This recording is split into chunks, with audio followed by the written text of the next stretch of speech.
All right, ladies and gentlemen, welcome to the August DRC meeting. We'll go ahead and call this meeting to order. DRC is a subcommittee of the Historic Zoning Commission.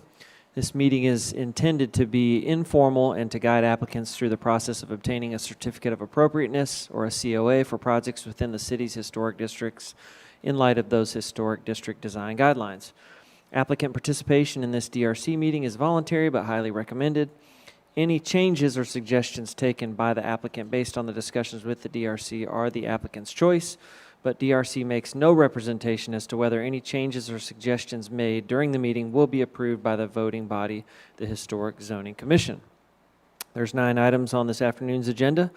When your item's called, if you'll come up to the table here on my right, your left, introduce yourself and describe your item in about 2 to 3 minutes. That would be wonderful. First up, discussion of site alterations at 1002 Fair Street. And we have Jeff Fleischauer. Is Jeff here? Come on up.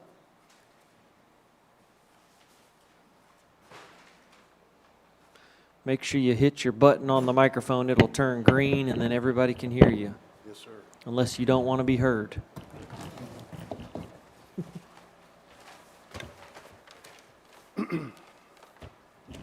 Well, I don't know if you've had time to go through it, but we have modified the plans to the extent where we tried to show where the covered walkway would go from the house out to the new cottage area.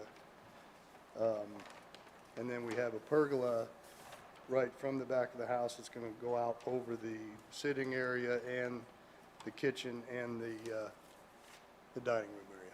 So that's what we were hoping to give you some more information on, and what we were trying to create is a covered walkway so the girls could get from the cottage to the house in inclement weather since they're wheelchair bound. Anything else you want to add, sir? No. Not yet? No, I'm pleased that it's the same group that I talked to last time, so I don't have to go through the story and try to Sure. add context to it. But I think Jeff and the city has worked through this to the best of their ability, and, you know, quite frankly, we're ready to move forward, put it to bed, and get underway with it. Okay, thank you. Elizabeth, you have some staff comments for us? Yes, Thank thank you to the applicant for coming to the Design Review Committee meeting to further discuss the proposed pergola and covered breezeway between the house and the accessory structure. The guidelines do not speak to adding breezeway connectors to historic accessory structures from historic buildings, but do with new accessory structures. In the guidelines for new accessory structures, it states to design a breezeway to be simple in detailing and subordinate to an accessory structure, and to choose a breezeway location that lessens its length and expanse. While during research, there are no historic accessory structures that are connected to historic buildings by breezeway. However, this type of alteration would still maintain the visual separation between the buildings in a manner that maintains the appearance of the garage being detached as it has been historically while providing utility. The path of a breezeway should go directly from entrance to entrance, so the additional breezeway proposed that is parallel to the accessory structure would not be recommended. And the proposed pergola will be entirely behind the house and not visible from street view, and appears to meet the guidelines as well as the rainwater, the pea gravel rainwater garden in the rear. Feedback on the proposed pergola and the covered walkway, particularly the proposed path, visibility, and design of the breezeway would be greatly appreciated. Thank you. All right, thank you. Anybody want to kick us off here? Bob, you look like you've got some ideas. I want to thank you for explaining last week your reasoning. That really helped a lot. It helped me, too. Yeah. And the breezeway width is ADA compliant. There's part of it that's not under the 1990 ADA regulations. There needs to be a space within a certain distance where 2 wheelchairs can meet and pass each other. But, I mean, I went out and walked around this building today. This building doesn't even have it. Actually, you know, I'm not trying to get too fine a point on it, but if somebody showed up in a wheelchair, they can't even get in this building. I tried to do that right before this meeting. And I saw here that 24 hours prior to the meeting, you have to call to make arrangements for that. That's only in the case if we needed a interpreter for sign language. You know, so my point is, I'm trying to construct something that actually for my girls and their wheelchairs actually becomes invisible. There's no obstacles. There's nothing in the way. There's nothing to worry about. And the only thing, you know, and why I didn't think of this is beyond me, but them being able to get from the cottage into our home when it's raining is a really big deal. And I, you know, I wrestle with this every day, thinking about how I neglected to put that in here. So I was, you know, in that process, I mean, if the guidelines, this is my opinion, if the guidelines were anything and everything, there really wouldn't be a need for you guys to exist. I mean, it's like when when I studied law, it was the difference between the letter of the law and the spirit of the law. And I have to commend the staff. They have stuck with the guidelines. That's the letter of the law. If they start, you know, moving around on that, all hell breaks loose for everybody. But you guys have a tendency or an ability to look at it and see a bigger picture and come forth with what the spirit of it should be. You know, and again, I'm not looking to build some party central for my neighborhood or some man cave or anything like that. I'm just really trying to build something so that when my children visit, that there are no obstacles to them at all. Right now, I have to go into the driveway and put them on piggyback and get them into my house. I'm getting too old for that. They're getting too big for that. I'm getting too old for that. Yeah.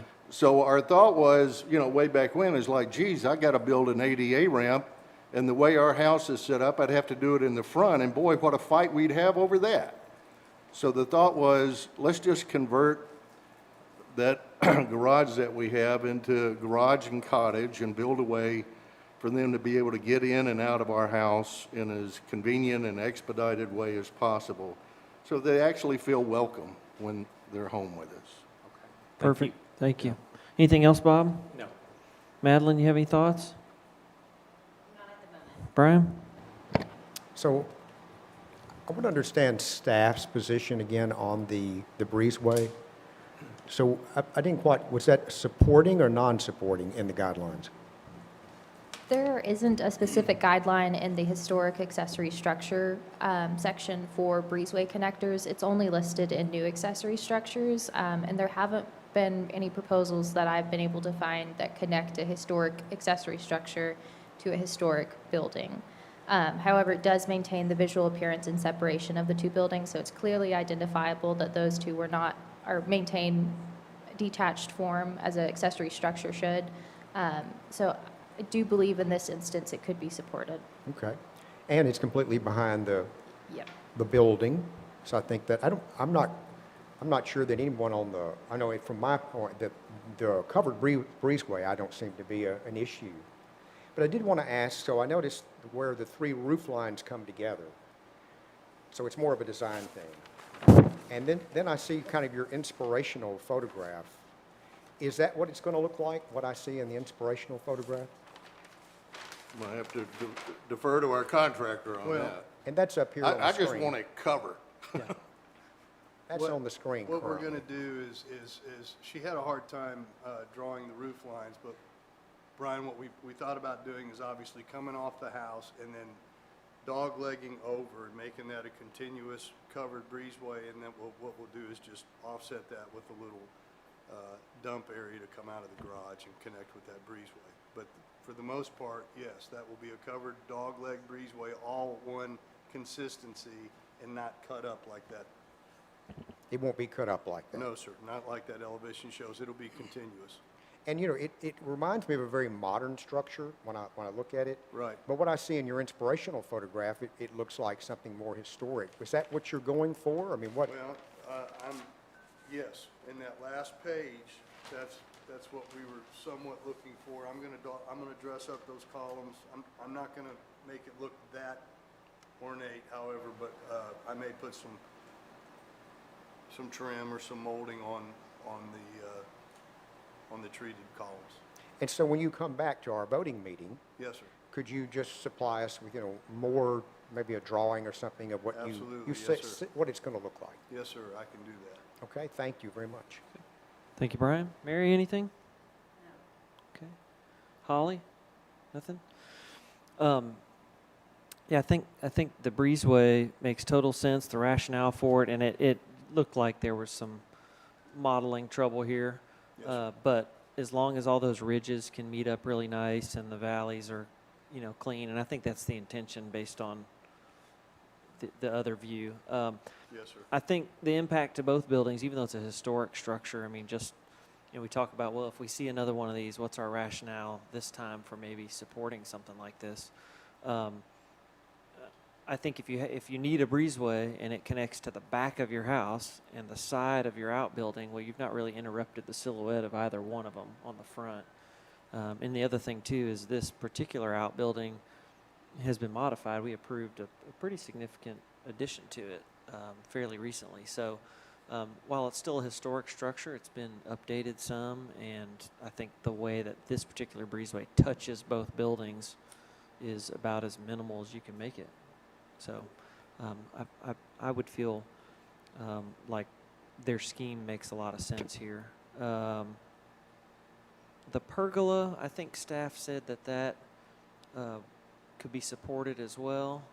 Is that right? Yes, it's entirely behind the building. Okay. I'll look at that site plan one more time here.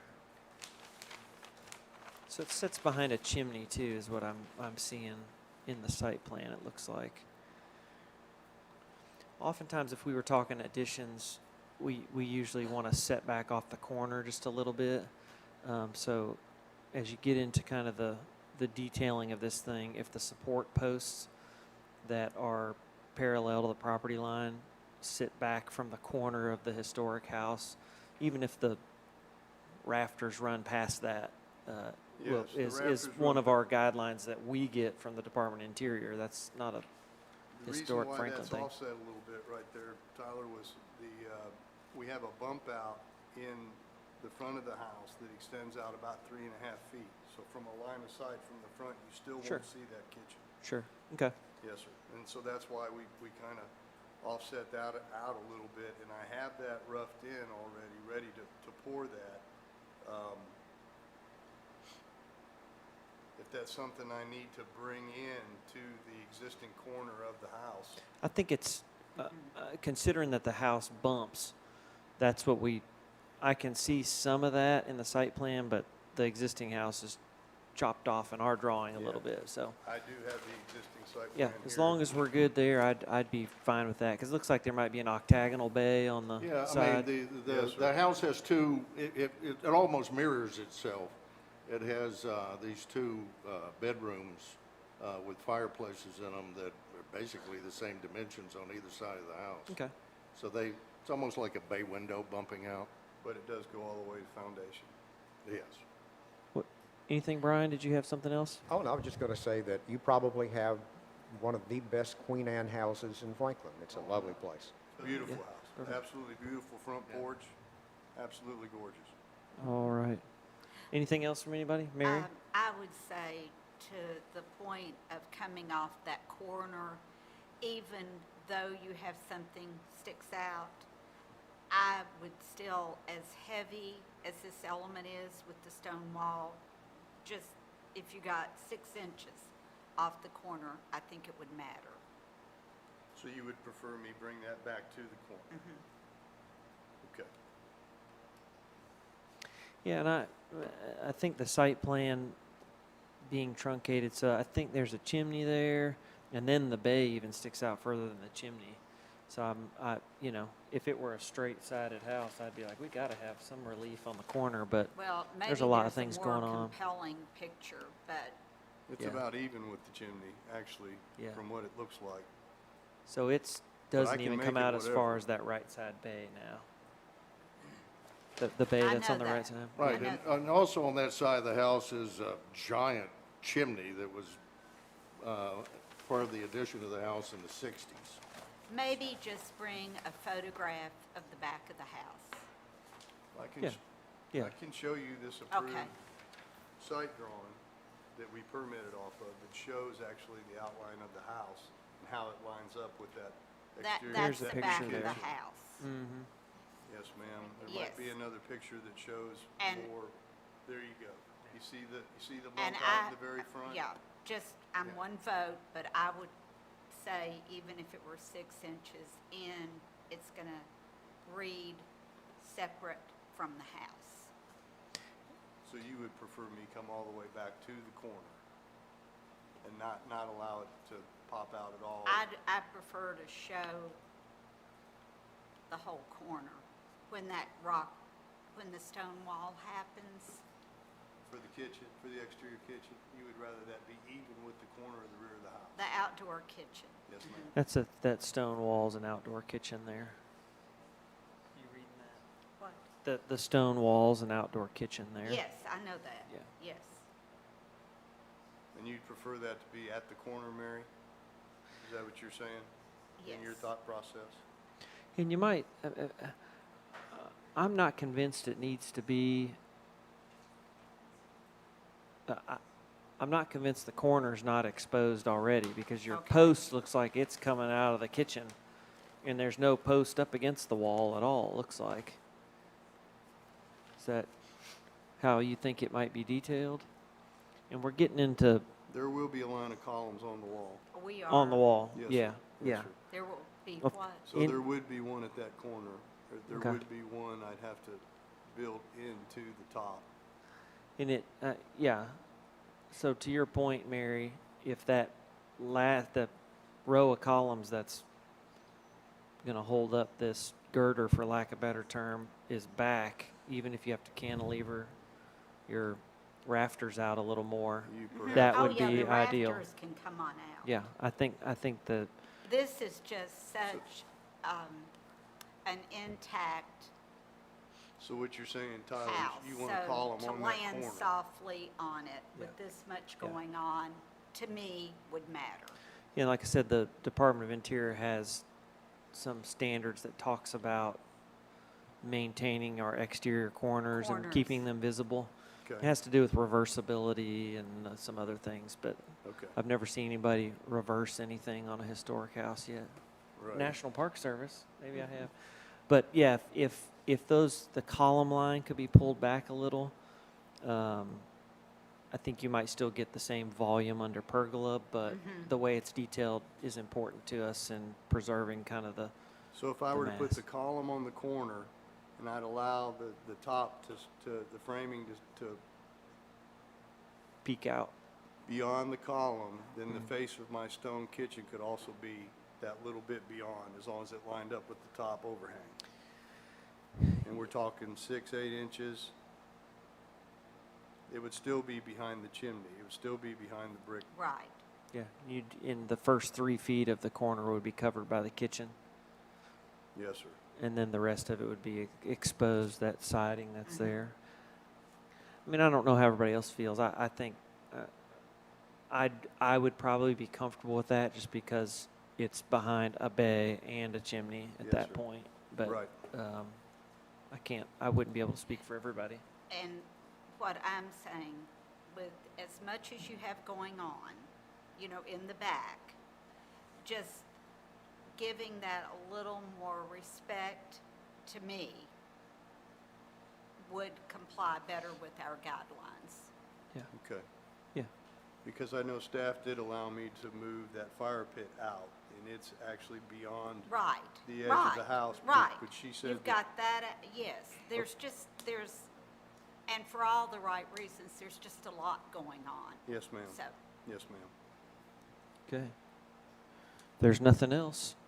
You guys have any other specific questions? No, sir, that turns me loose to Feel finish good? the design and get Okay. it submitted. Okay. Thank you all very much. We Thank you all appreciate very it. much. Thanks for Have a all good your evening. help. Thank you. Thank you. Yeah, thank you, thank you. Thank you. All right, item number 2, we have discussion of fencing at 1850 William Campbell Court.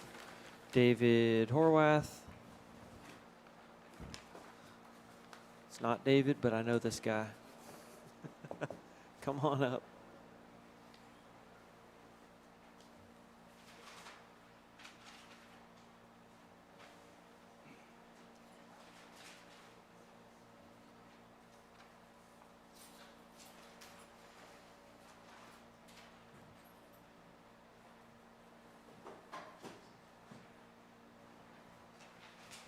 Good afternoon, Jason Goddard with Design Studio. David Horwath had a conflict come up, and Bernie was going to try to attend, but he's recovering from surgery, so they both send their regrets. So, and you're stuck with me. Perfect. All right, you want to walk us through what might be different from the last time we saw this? Sure. Okay. So, as everyone probably remembers, we were here before the board last month, getting some hardscape elements approved through the certificate of appropriateness. The fencing had some discussion come up with it. I think we were asked to provide some additional information regarding, in addition to a photo showing, from a Photoshop standpoint, how this fence would look from the entrance. And then, back to that plan for just a second, Amanda. We were also asked to remove the fence that was in front of Magnolia Hall. So if you see the so we got the red fence, the red, I'm sorry, let me start over. The blue is the existing fence that runs along Boyd Mill and Glass Lane, and there's a fence also along Jim Warren Park. All of the red is the new fence. The fence follows the right-hand side of William Campbell Court along this park, around Magnolia Hall, into the back, and will serve as the pool enclosure for the historic home. And then where we've changed this plan is coming down the south side of on the plan, stopping at the corner and then terminating in the back corner of Magnolia Hall rather than bringing that to the front. And then we provided an exhibit showing what that fence will look like in Photoshop. As you look down William Campbell Court with Magnolia Hall in the background. Apologize for the construction activity going on there, but couldn't get a clean photo. And then I know there were some questions at our last meeting asking for the distance where that fence was located from the historic structure to the closest point of that fence, and we provided those dimensions on the plan as well. And it's back on that first page, Amanda. But the closest spot measuring that at an angle skewed toward Glass Lane is about 130 feet. And if you pull straight off the front corner, it's about 182 feet.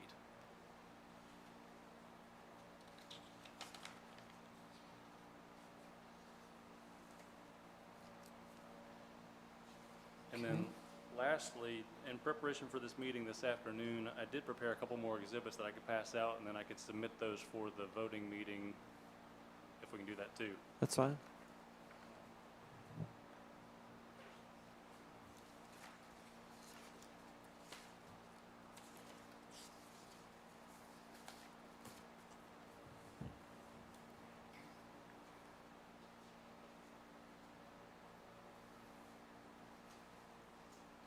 Got 5 copies, so you can share. We can share.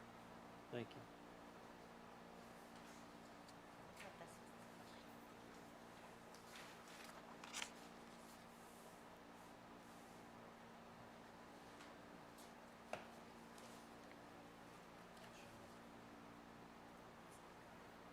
And the purpose of this exhibit was just to just kind of highlight that dimension of 182 feet off the front corner of the home.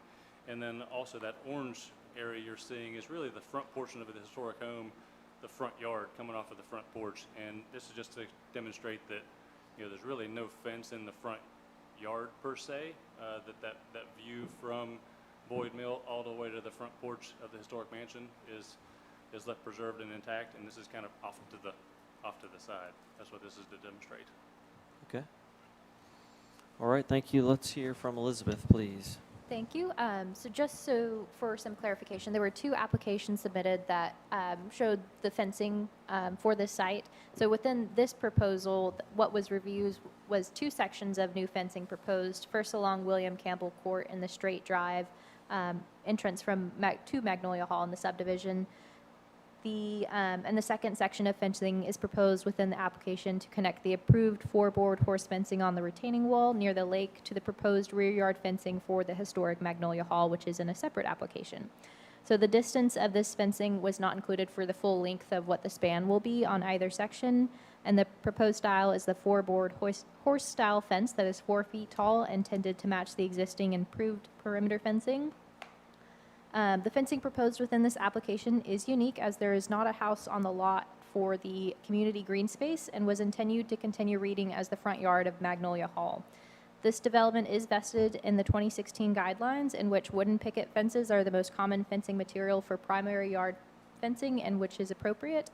It is recommended that fences be no higher than 3 feet on front yards, and to recess wooden plank fences, split rail fences 20 feet from the plane of the residence's facade.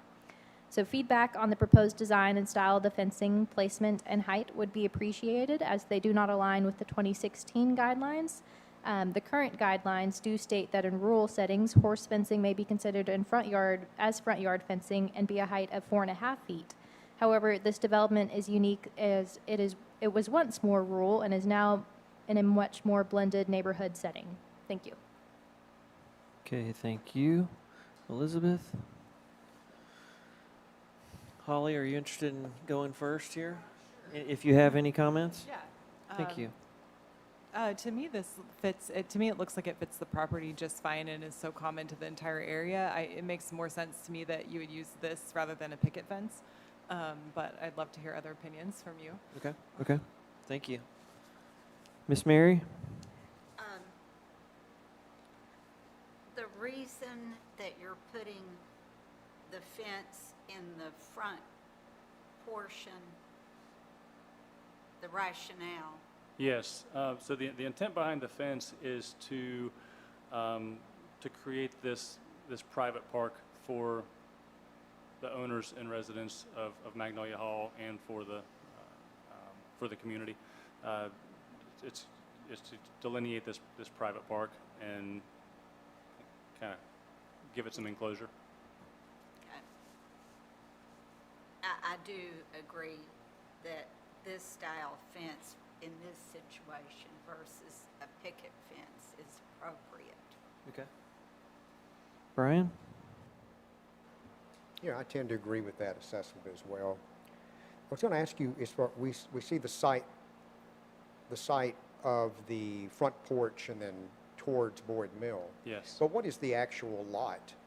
What is the actual lot coverage of the person that's going to be living in Magnolia Hall?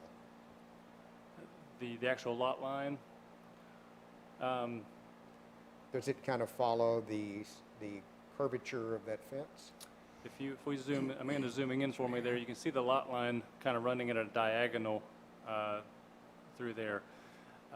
We really put a great deal of study into how that fence lines along the front, and rather than following this arbitrary angle where the front line is for Magnolia Hall, we felt like coming to that column and then having that fence kind of serpentine and not necessarily follow that rigid property line was a little bit more of a rural, pastoral, more design and intentional. Kind of softens it some. Well, softens it up, that's right. All right, And it works around some existing trees as well. thank you. Madeline? Before, can we zoom out of the map a little bit?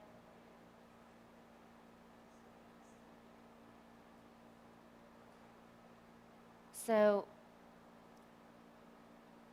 I'm just trying to make sure I'm remembering correctly. Before, you had it where it was like going to, the red line was going to the horseshoe here, or the roundabout? Yes. Okay. Were we part of why that changed? Say that again. Were we part of why that changed in hard angles to the side? I think we gave them some feedback on different parts of it. But the other thing is, you're going to see more proposal around the house later in the meeting for what might happen on this side of the house. Okay. What is the west side of the house. They culled back some of the horse fence, correct me if I'm wrong, Jason, culled back some of that, but there might be some ornamental iron fence and things in a proposal later that you may not even be involved in. Yes, we will be presenting some fence in the side yard of the William Campbell house with some old iron fence. But to answer your question, we did pull that four-board horse fence back and terminate it in the rear corner of William Campbell house rather than bringing it in the front. We had it in the front, kind of framing that entrance and opening to the home, but seeing that was encroaching into really what was the front yard of Magnolia House, we decided to go ahead and remove that to eliminate that conflict. That makes sense. Okay, thank you. Bob, anything? Looking at what you've shown, is it going to undulate like that? Where that undulation is in the front yard where Yeah. serpentines, yes. Okay. I've just never seen that in horse fencing. Can it even be built that way, a horse fence? Oh, absolutely. Yeah, they're pretty nice smooth radiuses. We could, we would survey and flag that in the field, and they'd have a nice little curvature to them. Okay. Thanks. Can you, when you come to historic zoning, bring an example of that? Of the curved? Mhm. Absolutely. Anything else? Yeah, I've thought a lot about this fence in the front yard thing. Our guidelines talk a lot about fences in the front yard and their height and what's type. And I kind of kept reminding myself, it already has a four-board horse fence, and it's already in the front yard. Goes all the way across the front of the property line. So I was like, the precedent is sort of set here on this particular property. So, and I don't think it was like aesthetically anything wrong with it ever. I just was wondering how it lined up with the guidelines. But there's so much precedent here that I think it's appropriate in this particular case. So, I have one other question I Sure. forgot to ask. Uh-huh. Is the new four-board fencing, is the height meeting the guidelines, the height of it?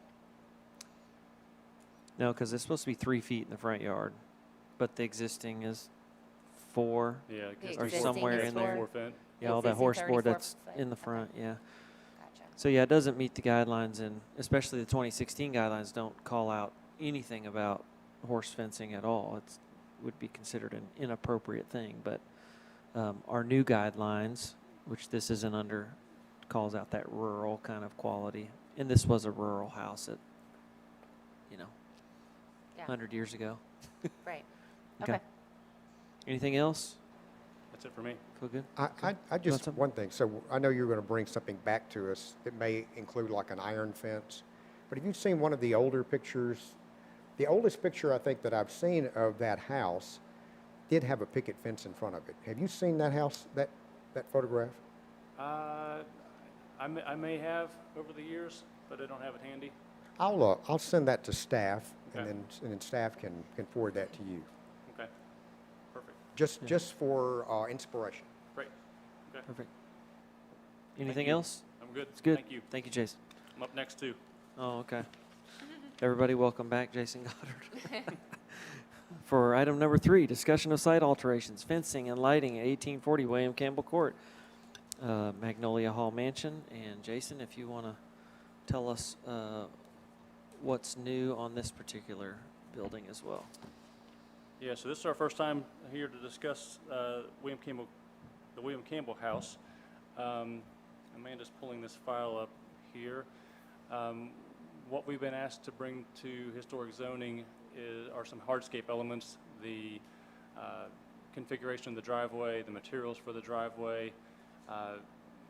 You do see some fencing in here as well. We have a four-board horse fence that picks up off the serpentine fence, ties into the existing glass lane gate, and then follows the rear property line along the back up toward the lake, and that does follow the property line there. The horse fence then comes down the plan, and then terminates in the back corner of the William Campbell house. On the left-hand side, where the cursor is now, we're proposing a clipping garden. There's a few boxwoods out there that got destroyed during the freeze, that hard freeze a couple of years ago. We're wanting to turn that area into a little clipping garden area with some landscaping, and we're proposing to relocate an iron fence that was in the backyard around the pool, around that clipping garden. And there's a photo there in, yeah, number 8. That's the old iron fence that was around the pool enclosure, and we're bringing that around to the side yard around this clipping garden. The walks in the clipping garden will be brick lined gravel paths, and then the lead walk from the driveway out of the front of Magnolia will be an existing repurposed brick walk.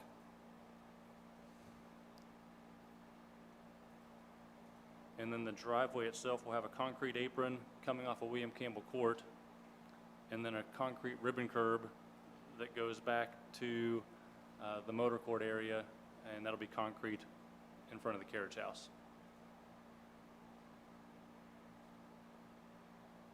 And then lastly, we're proposing a stone path that goes from the rear porch out to a fire pit area. The fire pit will be gravel, and then the stone path will also come off of that access to the fire pit and go over to the old historic smokehouse that's been reconstructed.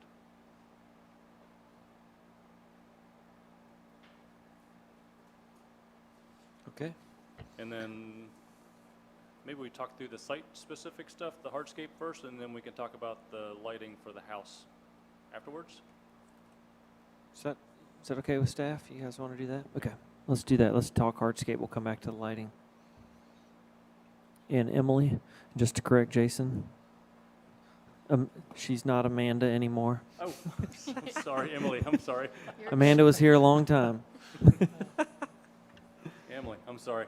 Did that multiple times. It's okay. No big deal. We grinned at each other every time, like. All right, let's hear from Emily. Thank you. So for the fencing that is proposed on the side of the mansion, it entails connecting the 4-board horse fencing along the street to in front of the house with the same style of fence. The fence will then reconnect to the existing metal gate on Glass Lane that has been relocated and shifted into the site and then wrapped to the rear of the building to connect to the other fencing near the retaining wall. When the fencing begins at the Glass Lane gate, wire fencing will be installed behind the horse fencing. And there is a photo that has been included in this packet. I'll zoom in for us.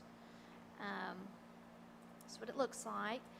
And per the zoning ordinance, because it was vested in an older version of the zoning ordinance, this type of fencing is not permitted in the area as it is not zoned ag. The use of horse fencing is seen along the perimeter of the entire property, which is on Boyd Mill Avenue, Glass Lane, and Highway 96. The use of horse fencing is not an appropriate style or height for the mansion per the guidelines recommendation. Additionally, wire-backed horse fencing is not a code-compliant pool barrier either. For the other fencing that is proposed on the site, it was shown as purple here. It's going to be around the clipping garden to the left, and then another piece is going to be kind of connected between the existing building and the garage. And the existing photo is on the screen. And so the reuse of the cast iron fencing is appropriate on the site as it was existing. It is placed in traditional front yard area, appears lower or right at the height recommendation of the guidelines, and utilizes an appropriate material and design for the building. For the landscape and hardscape, multiple different proposals for the hardscape around the building is proposed.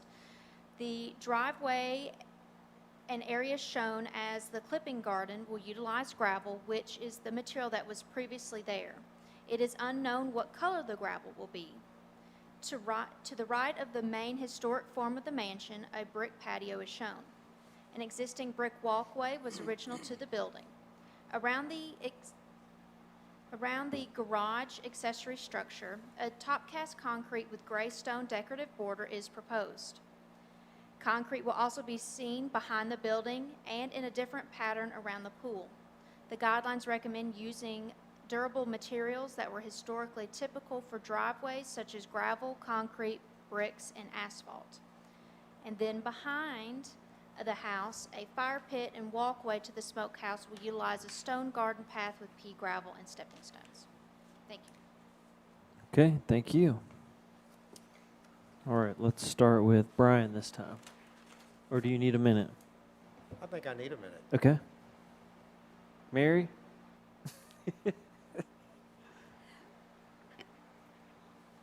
The first thing that jumps out at me when I look at this is the size of this concrete pad. I think it's a lot of competition, and I don't have a solution right now, but I think it's going to look very hard, and You're talking about in front of the carriage house. yes, Okay. in front of the carriage house. If you look at it, it's bigger than the carriage house.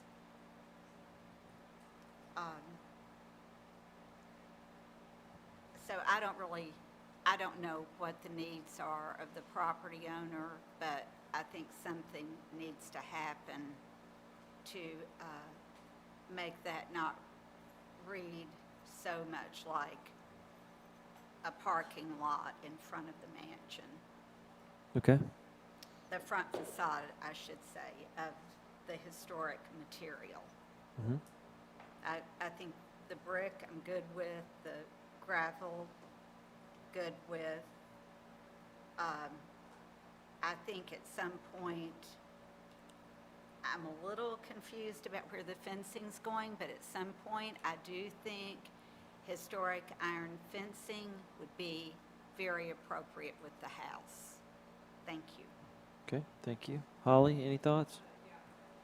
What's the deal with the wire behind the horse fence, like around the pool? Is there, what, I mean, I don't think that's even our choice anyway, because I don't think, like, codes will allow that kind of pool fence, but what's the reasoning for the? Well, we may need to check with codes. It was our understanding that that was a permitted fencing type. We've seen it in other applications around the city, but we'll have to double check that. The intent behind that was to minimize having redundant fences. We're going to have a fence. This fence is along the back property line, and it was our choice to just have that and let that serve as the pool enclosure and not have a secondary fence inside of there around the pool. Sounds like we may need to check with codes just to make sure that that's a viable option.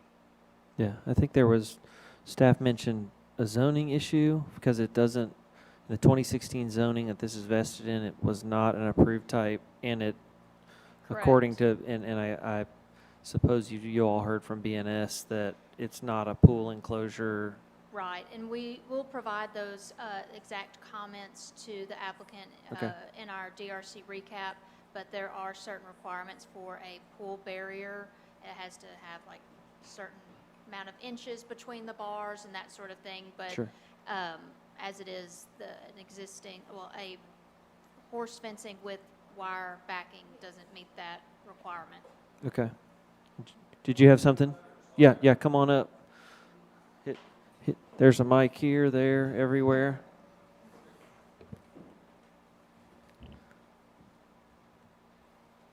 Jared Carter with Codes.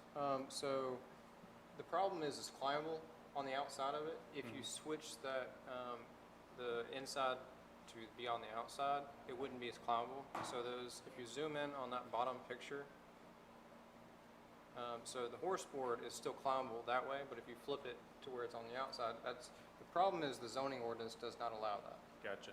So just to clarify, and then we can go over the codes later after this as well. If Okay. you want me to. Yeah. And to Mary's point, it might be more appropriate to just have an iron fence or something of the like that is that enclosure and fence. Okay. Did you have anything else, Holly? I guess just the gravel, it sounds like that's actually okay, but I didn't think gravel would be like a super historic option for something like that. Is that, I guess it's okay, or? That material is supported by the guidelines, and that was there previously, so it is appropriate. We would just need kind of details on, what it's going to look like, the color of it, those sorts of things. Okay. Perfect. Thank you. Brian, are we waiting for you? Well, I'm just kind of thinking about Mary's comment about the concrete parking. The only suggestion because you've got to have a way to pull out of your garage and then turn around. And I know that's part of what this is about. But if you were to lose part of your concrete pad, what I'm going to say on the left side where the stairs, it looks like there's stairs that go up into the building, and have just a walkway to that, I mean, that would help minimize that concrete pad. And you'd still be able to pull out and I guess to the left to get out.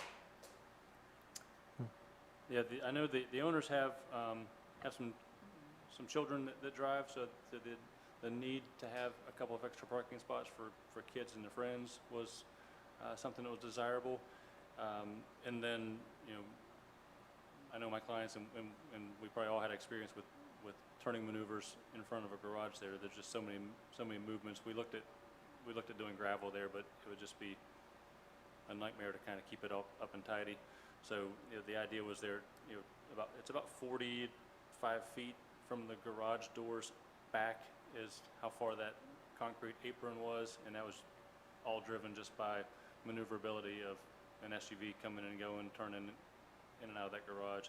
But to your point, that area to the left was shown for some guest parking, but we can maybe look at another option on that. Yeah, that might help minimize that, or a different type of material. Yeah. And you don't want to create a parking lot in front of the house either. Anyway, thank you. Okay. Thank you. Madeline, anything? A couple of things. So what if it was the reverse? Instead of the parking area by the stairs, what if it was the right side that was minimized? It doesn't, I guess you could park there, but it looks shorter than the left side. Mm-hmm. Maybe that would be a place to downsize. And then it would pull it away from the fence a bit as well. Yeah, we could look at those dimensions. I feel like there needs to be some kind of flare out there. So if you're in that right-hand side garage, to be able to get out and back in and turn, but there may be a little bit we can pull off of there. Mm-hmm. And then as far as the driveway, the picture that you showed, are y'all going to have the brick border like that? No, there will not be no It would brick just be border. concrete? Yeah, just concrete. Okay. Yes. Okay. And then the other thing I was thinking about what Mary said too about, did you say something about the fire pit size of the fire pit or just the parking area? Oh, okay, okay. I was talking about, The I don't parking. think we've ever approved a big parking area in front of the historic home, ever. Excuse me. My thing's not I on. hear you. I don't think we've ever approved something like that. The more I'm looking at it, if it could be cut down with brick, I know a lot of us live with backing in and out, just straight back of a garage. Okay. Anything else, Madeline? I guess just for you guys, the fencing between the lake pond and the house, the pool, that's what's not meeting codes? Right, it's Okay. the use of the fence and with that wire-backed fence. If it was in a newer zoning ordinance, that combination could be permitted, but not for pool barrier requirements. And how did that tie into the guidelines too? So whenever it was vested and it was approved, it was a development plan, I think. And so that means that at the time, if it's the zoning ordinance, design guidelines, at that time, it becomes, I hate to use the word vested again, it becomes entitled. And Okay. so you just use those documents. Understood. Thank you. Okay. Bob? On the motor court, to the left, is that a retaining wall? Yes, that's an existing brick retaining wall. Okay. And my other comment, as my fellow commissioners, I think I'm not as concerned with the width of it as I am the depth of it. I mean, that's a massive amount of concrete. And is it going to be a decorative concrete, or is it just going to be plain Yeah. concrete? It's going to be, the method was going to be a top cast concrete, which is, for lack of better terms, it's kind of a fancy way to do exposed aggregate. It doesn't have the texture of an exposed aggregate, but it does bring some of the granular materials to the surface and kind of gives it more of a tan buff, refined finish. It seems like just a massive area for parking, and also, as others said, maybe shifting it a little away from the house to the right and not having as much of it when you drive in to the left. And I know that's going to be closer for people to park and go up the steps, but I think just from looking at it from this plan, it just seems like it's just such a massive amount of material close to the historic house. My client's present this evening, so we'll certainly go back and look at some of these options. I don't want to speak for them, but just throwing out some ideas. Would something like some Hollywood runner strips for some parking spots and some ground cover landscape kind of soften that up? I think it's important to maintain those parking spots, but I can't argue with the amount of concrete there too. There may be a way to do that and soften it up with landscaping. Well, my suggestion would be brick would soften it. Okay. Because then it can read more like a patio, a entertaining patio. area or Mhm. something.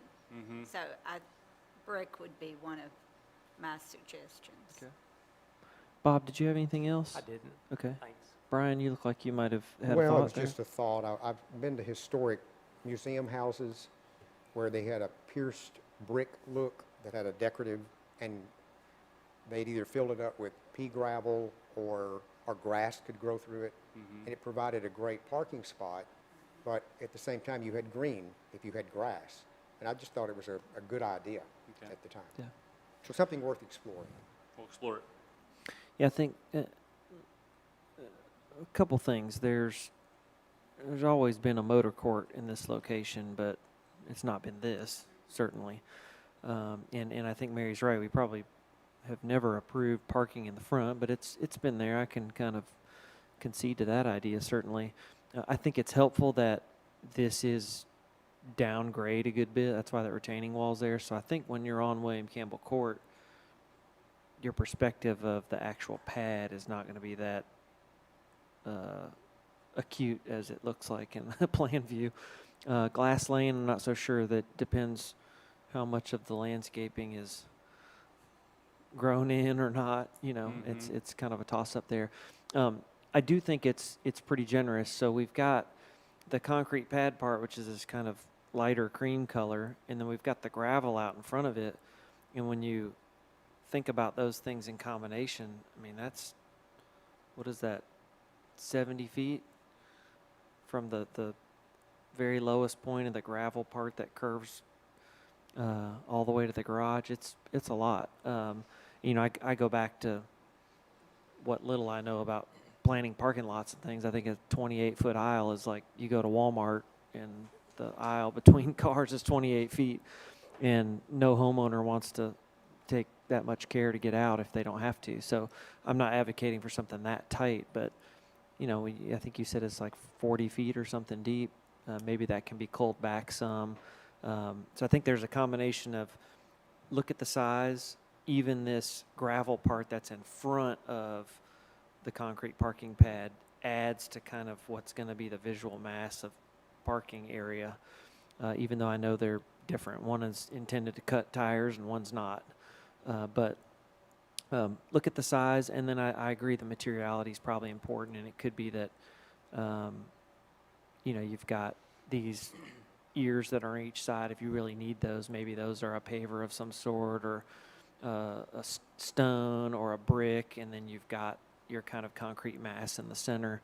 I think that could be appealing and just cut down on the visual effect. But I think the pad in conjunction with the depth of the driveway there, that road portion that passes by, it just looks like a whole lot. So look at materials, look at the scale and layout of all that. I think it could be improved. Brian? Yeah, one question to piggyback off of what Tyler said. What is where you're retaining wall to the concrete pad, what is the topographical change there? I mean, how much lower is that than what you're showing as the main lawn?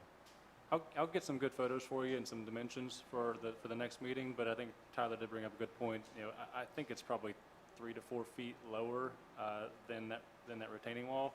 So I really feel like as you come down William Campbell Court to the front of Magnolia Hall, you won't really see that parking with the existing landscaping that's already there, plus the new landscaping and that existing wall.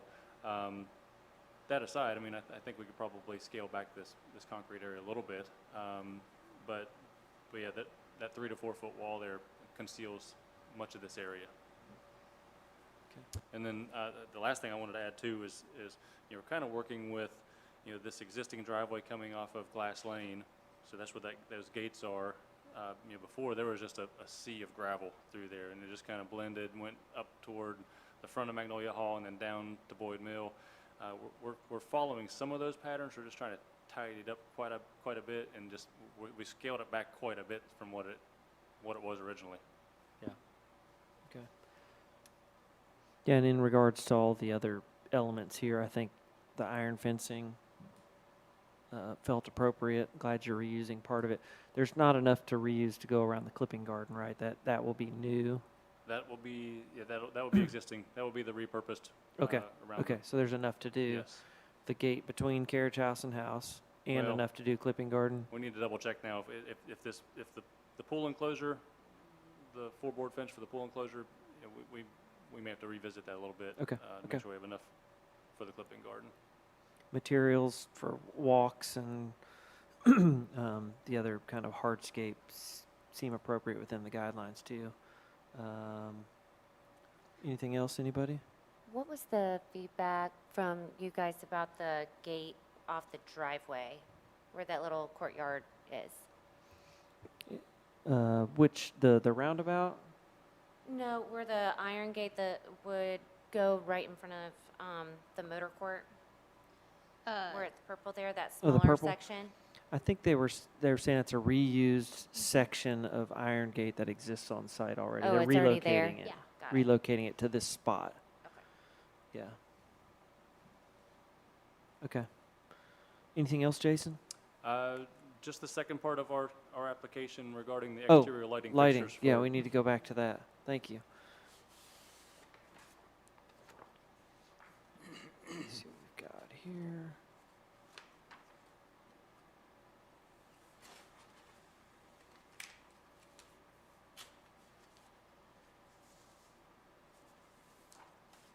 So these are the various selections for the exterior lighting fixtures that the owners have selected, and then there's an exhibit showing the various elevations of the home and where these would be located.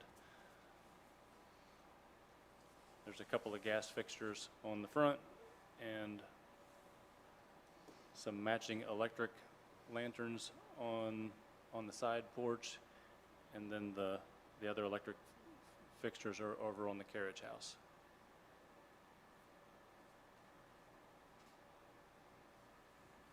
Okay, let's hear from staff on their feedback on these. I think Emily did that staff work as well.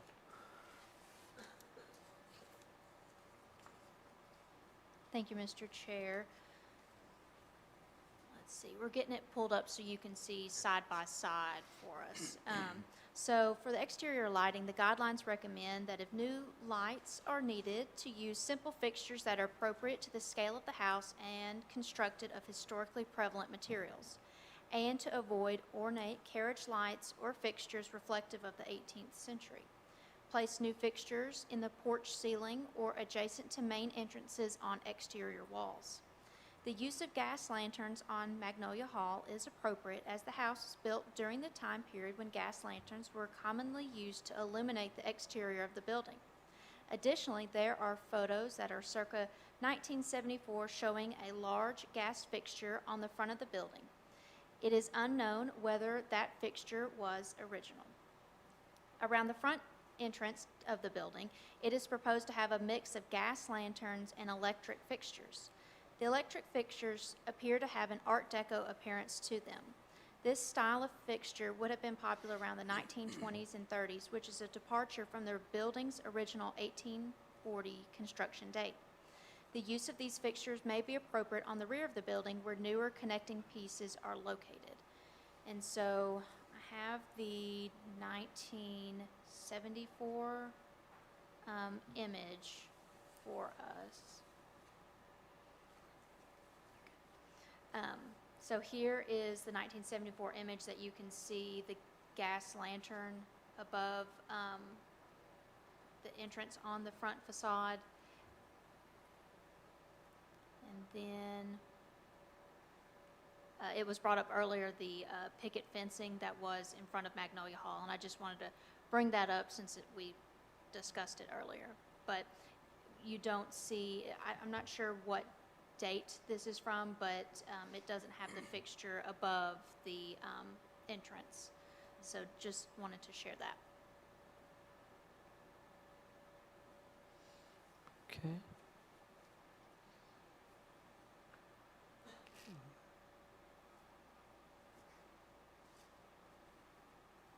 Anything else? Okay.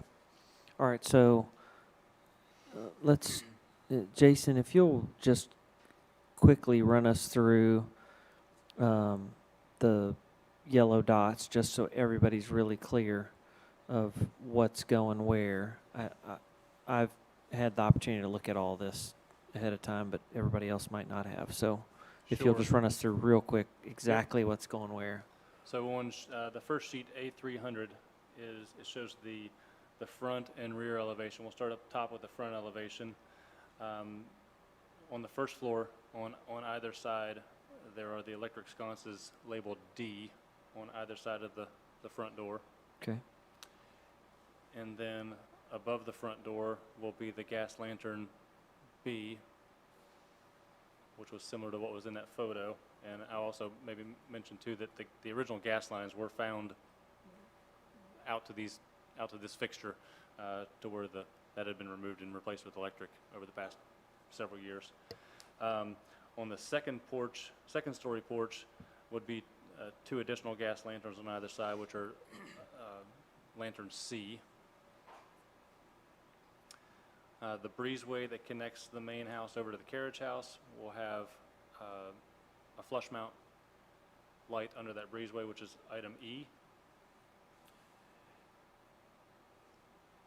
And then lanterns C, again, there'll be 4 of those at the carriage house on either side of those doors. And are those, the C says that the garage is electric, but the Those are upstairs electric. is Yeah, gas. those Okay. those are electric. That's correct. Okay. And then dropping down to the rear elevation, these pendants that are outside of the little breezeway by the pool will be hanging down. There's 3 of those in between those columns on the rear of the home. And if you turn to the next page on A303. This is, I guess, the west side facing William Campbell Court. There will be 2 of the electric lanterns, item A, on either side of the door there. Okay. I think that's all of them. That's all of them. All right. Let's hear some comments. Bob, do you have anything? I could not support D or F. I don't think they're appropriate for this style of home and age. The rest, I think, would work. That's a lot of lighting on the front, having 5 different fixtures, but it's more the D and F pieces of lighting that I have an issue with. Okay. Thank you. Madeline? I agree with what he said, and I think it'd be good too, just to understand the proportions better, if at the next meeting, if y'all could pull the spec sheets to show the overall height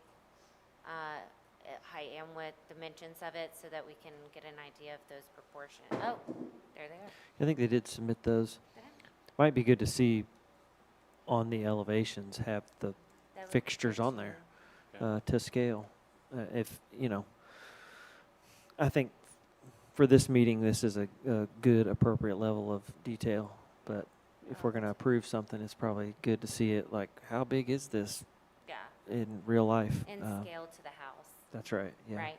Okay, keep going. I think that's it. I think that, with DNF, maybe going a little more simple would probably fit better with it. These are pretty ornate and Art Deco, as they mentioned. That's all. Okay, thank you. Brian? So B, is there a fixture currently hanging from the porch like we see in the 1970s photograph, 70s or 80s photograph? I'm sure there's not now. I think everything was removed prior to the renovation. Scott is here with me. He may be able to speak to if there was a fixture there whenever those were. I know there were sconces around all of the doors. Those old Gothic sconces were taken down. I'm not sure if there was a fixture where B is or not. And you, Come on up and let us know your name. Let us know your name first and turn the mic on, and then feel free to share anything you want. I'm Scott Jones. I'm the owner of the property. Okay. and do you want to elaborate more about what you were just saying when you came over? You'd ask if we had lanterns or lights that came off the house. We've had, obviously, what was on the house, we've taken off. The ones that could be reused, we're going to try to reuse where we can, repurpose. Everything at the house we can repurpose, we're trying to do it. Fencing, lighting, inside and out. The problem with the exterior is the lighting was just all over the place. Okay, so, and we could put some of that back, and I don't think you'd want that. There's pieces of it that look Gothic. I don't think you want that. So we really tried to pick lighting that would fit the architecture and the period of time, all the way around. Size matters, entrance matters, size of doors, elevation of the home, everything. So we do have the lantern because we were going to try to repurpose that, and we were unable to. But we didn't want to get rid of it. We still have it. So, and if you look at the one picture that's back in the 70s, you'll see the lanterns, the electrical on the post at the front, on either side, on those, right next to the iron gate. There's lanterns right there on either side there as well. We still have those, and we're going to repurpose those. So we're trying to keep that feel and that look as best we can, because that's all we have with the pictures and what the house looked like to begin with. The lantern it's a lantern style on the front porch as well. And the ones that are on the upper level were Gothic style, but they were lanterns. So But we can bring that in, but it's going to look very similar to the one that we have chosen that we feel like is the closest fit on the front porch. Well, I think our guidelines would support gas lanterns. And if you want to replace those with what someone else did in the past, probably the pretty recent past. When I say recent, 40 years ago, you know, I do agree with staff and my other commissioners here on D. So D on each side of the door, that's more of the Art Nouveau. I consider that more of an Art Nouveau type fixture that's electric. I'm wondering if you wouldn't be better off just with B, your hanging fixture, and then do your two that are C at the top. But I do want to ask you on B, if I look at the schematics correctly, it looks like that's about 37 inches. Is that actually 37 inches in height? That's what it appears to be on the... Close. That's a tall porch. And then for C, I'm assuming those goose arm ones, or gooseneck, are either 25 or 32 inches in height. Old versus the C fixture, The C fixture. and the one that was on there before is the exact same, just it's a Gothic look. It kind of had, Long neck to it. if I remember right, it kind of had like an arm hanging down on it, and It did. yeah, it was a little more compact from that standpoint, although it was long. See it in that picture right there.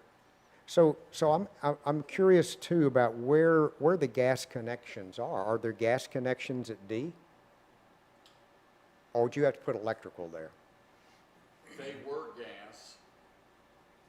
We had to reinstall all new gas lines, as you can imagine.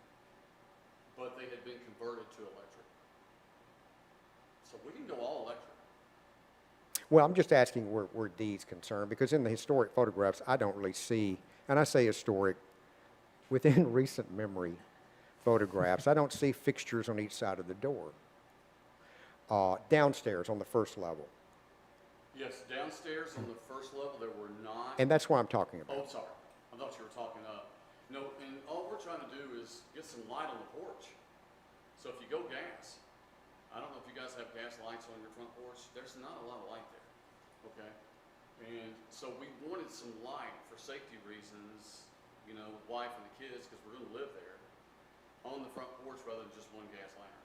Well, maybe consider, then, you know, another type of fixture that might go Okay. with the style of the house. But you know, in the 1840s, 50s, 60s, 70s, 80s, there were no gas.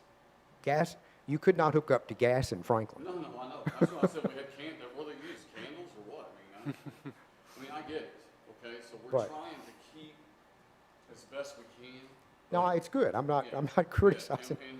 And we've got, you know, a designer that's trying to help us keep it within that time frame as best we can as well. So, but, you know, if gas is a problem, we can go electric across the board. I don't think gas is the problem. I don't even think electric is. It's just that the style of D On those really two- doesn't go with the house. And we'll talk, but we might just drop those. And that'll fix that problem. Right? Okay. So, yeah, but I hear where you're coming from, so. Thank you very much. Thank you. Yeah, and I was looking at the specs for that hanging lantern. It's 37, but that includes the yoke, Right. the whole. But there was also one Yoke, that yeah. was 25, Yeah. same style. One Yeah. other thing too, Upstairs. right, real quick on the wrought iron fencing, the one that we're trying to repurpose to use for the clipping garden, that came from the pool. She had that around the pool, and there was a hedge on the outside of it that was overgrown, and so we didn't want to lose it. Now, but that's what, I don't know if she used that to meet the guidelines at the time or what, but it's just decorative purposes or whatever, but it was around the pool. So we're Okay. trying to use that somewhere else if we can, but if not, if we don't feel like it's gonna feel right in this, you know, in a specific area, then we won't use it. We're just Okay. trying to repurpose if we can. Mary, anything? I think the idea to bring something that shows the scale would be great. You saying to drop them on either side of the front door, maybe, because you can't underestimate the the light that's going to spill out of the windows to give some light on the front. And then as you go to the garage, simplifying, and I think if those were maybe electric, that They would were. be great. Yeah, I think They were that's the electric, proposal. and Yeah. that's what we're going back with. is To electric, Yeah. yes. Yeah. So, Okay. yes, thank you. Thank you. Holly, anything? Just one comment. If agree that having on the front porch on the bottom, having the hanging big lantern and two on the sides would be a little bit much as far as like volume of things. But I understand the light situation. So wondering if there's another option if you do it like a large hanging lantern, if you could do any sort of recessed lighting anywhere in the ceiling or something, so you could get the light, but without having like a ton of things there. I don't know if that's a guidelines thing or not, having staff. I don't know if recessed lighting is any sort of guidelines related thing or if it's optional or. I'll have to look into it. This is in the old one, so I'll just have to double check on that. Yeah. Thank you. Yeah, I was queuing off of what Holly was saying. I keep wondering if there's landscape lighting of any sort that might go in that, you know, starts to wash the building a little bit and provide some of that more consistent light across the building and the grounds and all that. I could imagine the columns having little uplights or something, and then now your porch has some electric light so you can actually see something. Because a candle light, you know, 10 feet up is, that's it, man, it sure looks good. Yeah, well, so, I mean, I think, I know what you're right. I think, you know, at the end of the day, we wouldn't have a problem just losing those two lights. Yeah. To But make it simple. Yeah, I agree. So- The kind of Art Nouveau, that kind of leaf escutcheon and all that is sort of a different period. I'm not, you know, as it comes to lighting and things that can be swapped out from owner to owner, I mean, they just seem a little less permanent to me. It's like, well, if the next person who owned this house thought that it ruined it, well, that's pretty easy to change out. When we talk about things that are really inherent to the building, like, you know, brick and stone and things that are so permanent, I tend to put a little more weight on those things. But, you know, our guidelines speak to just being appropriate for the age of the building. So anything else, anybody? Well, I would totally agree with what you say, but when you start putting them where they never were, that is a little Yeah. more permanent when you're, you know, going into the brick. But like on the back of the house, if that's what, you know, if one of those drops, I don't see that it does harm. I Sure. agree. Brian, you have something? And you know what you're showing in E, which for porches, for this style house, to put a can light on your porch, I mean, that's just kind of, I wouldn't be for that. But this E, I think something more like that's what you saw on porches all over town Yeah. when they went to electricity. Yeah, I agree. So then you kind of got the mix of I the agree. gas and electricity. Yeah. It's in that breezeway, I mean, just that walkway between the garage and But I'm talking about the front porch where you're wanting more light. oh, yeah, okay. That's where I'm mentioning that. You could get more light that way. But not in place of the lantern, just maybe flanking either side Yeah. of the lantern. That's right, not in Right. place, To get rid of when you D. need it. Yeah. To get rid Yeah. of D. And I'm a fan of Art Nouveau. So I don't have any problem with Art Nouveau. It's just with this style of house. All right. All right, thank you very much, gentlemen. We're going to move on to the next Thank you. item. Appreciate it. All right, item number 4, discussion of addition, principal, and alterations, principal and accessory at 106 Winslow Road. Stephen Meyer? Maher? Come on up.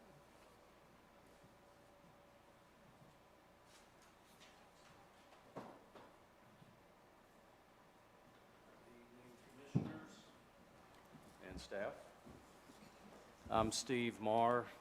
My wife at the end of the table, Nancy Marr, we're the owners of the property. Chris Wiseman is residential architect that's assisting us with the project. So we bought Winslow, 106 Winslow, a couple of years ago. Since that time, we've been studying the property, living in it. The family members live in the property. Focusing our scope that we're bringing to you after a couple of years of considering different things, and with a since our meeting with the staff that directed us to avoid a couple of areas. What we have settled on to present is a level of TLC, some deferred maintenance, mostly in-kind replacement of shingles, gutters, paint, trim, framing, wood, that sort of thing on the exterior that's beginning to deteriorate. We want to modify the interior, the kitchen, a couple of rooms, minor interiors that would not have any effect on the exterior, but we are interested in building out the attic, which has been in place since about 1975 when the back of the house is added onto. So we're going to open that volume up, make it a livable space, which then generates a need for headroom, which results in dormers. So that's one of the things that we're going to present to you. There is a screen porch on the left face, the west side of the building, which you can see in some of these images here. It is in very poor disrepair currently, and we just don't believe that it's going to have to be so extensively modified that we don't believe that it's a appropriate shape and size for this era of house. It was approved years and years ago. In 2008, I believe it was, the COA came through. So it was, I don't know what was presented, but what was built is in disrepair, needs to be modified. The last scope element is the accessory dwelling space, garage. We've gone back as far as we can. There's some question about whether or not it was actually formally registered as an accessory dwelling, but we've gone back as far as we can, and the way the property is built with the windows and the doorways, we believe that the bathroom and that small space, which was probably a bedroom, was there when it was built in 35. We have an old image from 1950, which was an aerial that staff provided to us that shows that property in its current form. So what we're interested in doing is taking off the metal garage doors and replacing those with some custom wood doors with light, and then utilizing that space as a livable area. So that's the primary focus of our work at this point. We looked at fixing the issue that we have at the front door, which is two gables next to each other that creates a problem with drainage.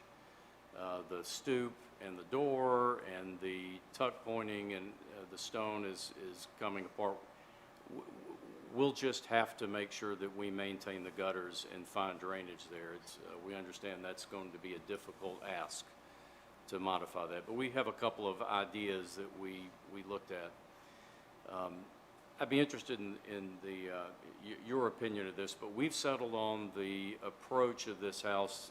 The guiding style would be a Cotswold cottage style that takes some cues from Tudor design, but it was the time frame 1935. That was a style that was prevalent.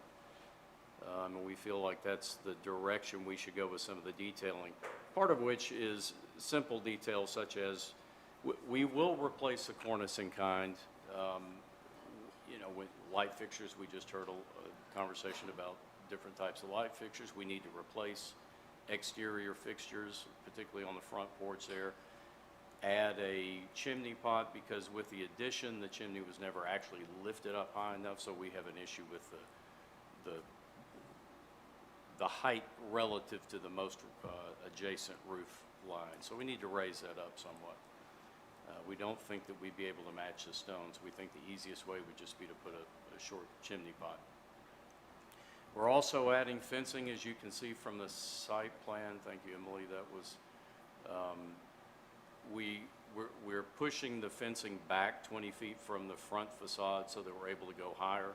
What we're proposing right now on either side of the house is lower fencing until we get around to the perimeter. We are fortunate to have about a 7-foot wall on our west side down at the bottom of the page that exists. It's as you can see, the property line is just over the property line. For all intent and purposes, that's our side of the wall. So we can tie into that. It wraps around partially in the back, and then it opens up to that commercial property that is just beyond, so we'll need to fence that with the highest fence possible, 7 feet, to get a privacy area back there. We're trying to develop, we're not showing anything landscaping-wise right now because most of what we're hoping to accomplish is going to be behind those fencing areas. In the back parcel there where you see the yellow with the patio porch, covered porch that we're adding, we're punching through that stone wall there to add to extend that living space into that back private area of that property. You know, we're close to the Franklin Road interchange at Winslow. And it's a lot of traffic, so we're trying to create somewhat of an enclave without exceeding what's allowed by the guidelines. So happy to address any Okay. questions. Perfect. Thank you so much. I think Elizabeth may have some comments for us. Actually, I do. Okay. Thank you, Emily. So I'll start with the screen porch replacement. I think that this is a really helpful image to look at. So it's proposed to remove the existing screened-in porch that is seen on the left elevation, which did receive a COA in 2008, and replace it with an updated screened-in porch. The length of the porch is decreasing, but the height and the width are increasing as well. The roof pitch does match the existing roof pitch and appears subordinate to the existing building. The guidelines recommend place additions in subordinate areas at the rear of the building or on an obscured facade not readily visible from the street in order to minimize its impact. Design the massing scale and proportions to be subordinate to the historic building.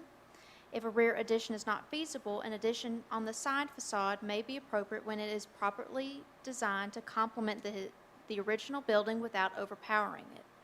An addition on the side facade should be set back from the historic forms and avoid alteration to or distraction from character-defining historic features. Design the length of an addition to be subordinate to that of the historic building, and the width of the side addition should not exceed 1/3 of the width of the front facade of the existing building. Design new porches and stoops to rear or side facades with minimal visibility, and design screened or glass porches with a minimum number of vertical and horizontal framing members needed to support the screening. The existing front elevation is approximately 37 feet wide without including the 2008 porch, and the proposed porch will be 10 feet wide. So moving to the rear and side dormer proposal. So you can kind of look at it on this elevation, kind of a bird's eye view of it, but I think that this is a really helpful image in kind of understanding the dormers proposal, as they are superimposed on this image. There's one here on the right-hand elevation of the building, and then one here on the left-hand elevation of the building, and the rendering of how the redesigned screen-in porches on this as well. So they are set back on the 1975 portion of the addition of the building. And a more expansive dormer on the left elevation was submitted to staff this afternoon and has not been thoroughly reviewed in accordance with the guidelines, but a similar proposal for the installation of dormers in 2014 was approved on the left elevation, and the commission denied the right elevation placement of a dormer due to its high visibility from Winslow Road. The scale of the approved dormer, which was never constructed, spanned nearly the entire side of the building. These dormers that are proposed are much smaller in scale than what was previously proposed and approved. The guidelines recommend placing dormers on additions in locations with obscured visibility from the facade or street. Size and locate dormers on the addition, and relate the style, scale, and proportion of the dormer windows to windows on lower floors. The left dormer appears appropriate, but the right dormer will be highly visible from the right-of-way. Going to the garage door replacement, you can see it on this image. The existing garage doors are simple in design and utilize two very small window openings near the tops of the doors. It's proposed to utilize a similar design that is seen on Winslow Road for the doors on the garage. Its proposed window light pattern blends with the pattern on the existing principal building, but it is unknown if the existing doors are historic or not. The guidelines recommend designing doors and doorways to an addition to read as secondary in appearance and detailing the historic building, and use traditional materials with appearances similar to the doors on the historic building. For the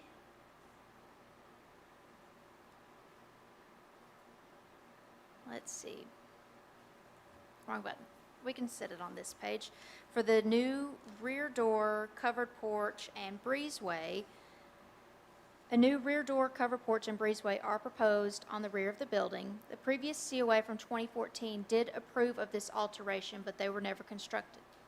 These alterations are tucked behind the building and will have limited visibility from Winslow Road, and they generally meet the guidelines recommendation. I did want to provide just some preliminary feedback since it was on the plan for the front door stoop alterations. It's seen on this page, kind of at the bottom of the page. The applicants have intended that the water has been deteriorating the front porch stoop, and they would like to install a small covering over the entrance of the building. It appears that the roof covering would match in pitch and detailing of the existing building. The guidelines do recommend to preserve and maintain the location and configuration of original porches, stoops, and porticocheres, and avoid adding architectural features that are not original to the historic porch. For the rear yard fencing, it appears to align with the guidelines, and it could be administratively approved by staff. And there were several miscellaneous things within this proposal, such as front porch lighting, alteration of the material above the bay window, installation of a chimney pot, the rear window replacement, and reconfiguration of the left elevation basement entrance. And so, as the building was constructed circa 1936, the electric lighting fixtures would have been utilized and are recommended by the guidelines. It is proposed to replace the metal roof above the box bay window with copper. This is seen on a neighboring building and is close to an in-kind replacement in appearance once it has been patinaed, and it is just a change in material as the existing metal is dark in color. On the rear of the building, it is proposed to remove the 1975 windows and replace them with wood windows that match the window profiles on the existing building. This appears to be supported by the guidelines. On the right elevation, there is an exterior entrance to the basement on the 1975 portion of the building. It's proposed to enclose the entrance and utilize siding and a door. This entrance will not be seen from the street and will help with the overall preservation of the building by keeping water and other elements away from the basement. And the other exterior restoration work that includes, repointing the existing stone stoops, repairing and replacing damaged wood trim around the building, and replacing and repairing the gutters on the building. All of these items are appropriate and are encouraged to preserve the building. And we just wanted to note that there were several project considerations that were left from our colleagues in our Building and Neighborhood Services that will provide the applicant when we send out the DRC recaps. Okay, thank you. All right, there's a lot to talk about here. We can. Let's talk about the screen porch first. Anybody want to comment on that? We'll just take volunteers. If I hear none, I'll talk and then we'll move on. Anything? So Brian? Emily, can you bring up the screen porch on our viewer? So this is what it is proposed to be. And I will get to this image, and I'll zoom in for us just so we can look at it. See if I can get this to go away. Okay. And it's in the same location. It's on the side, the left side of the house. It's just, it's the footprint is getting smaller, except the roof now, the pitch will match the pitch on the house, rather than the low sloped roof of that other. Right, and the width of it, it comes out a little bit more in the driveway, but it is getting it off the corner of the building, and it is revealing a window that was once enclosed, so now it is exposing it. I think it'll be a nice addition to the house. So that's my comment on the Okay. porch. Thank you. Anybody else on the porch? I agree. Madeline? Yeah. Yeah, I think I agree with that. I like that it's pulled off the corner. And I think your elevations do a good job, even better than the rendering, of just kind of showing the amount of detailing we would expect for kind of a porch with the columns and porch rack and all the little things that are hard to model in 3D but look really good on the drawings. So, okay. Let's give them some quick feedback on the front door. I know it was just a discussion, but does anybody have any thoughts on either the proposed, there's a couple different versions there. Anything you guys think about that? The one that says discussed, but not in the current scope, With the gable on the front? this one. Oh, okay. Shed roof. The shed? That- Mm-hmm. Yes, that would not be my choice. I think there might be a light touch of some kind of metal awning that would tie in with the period of the house.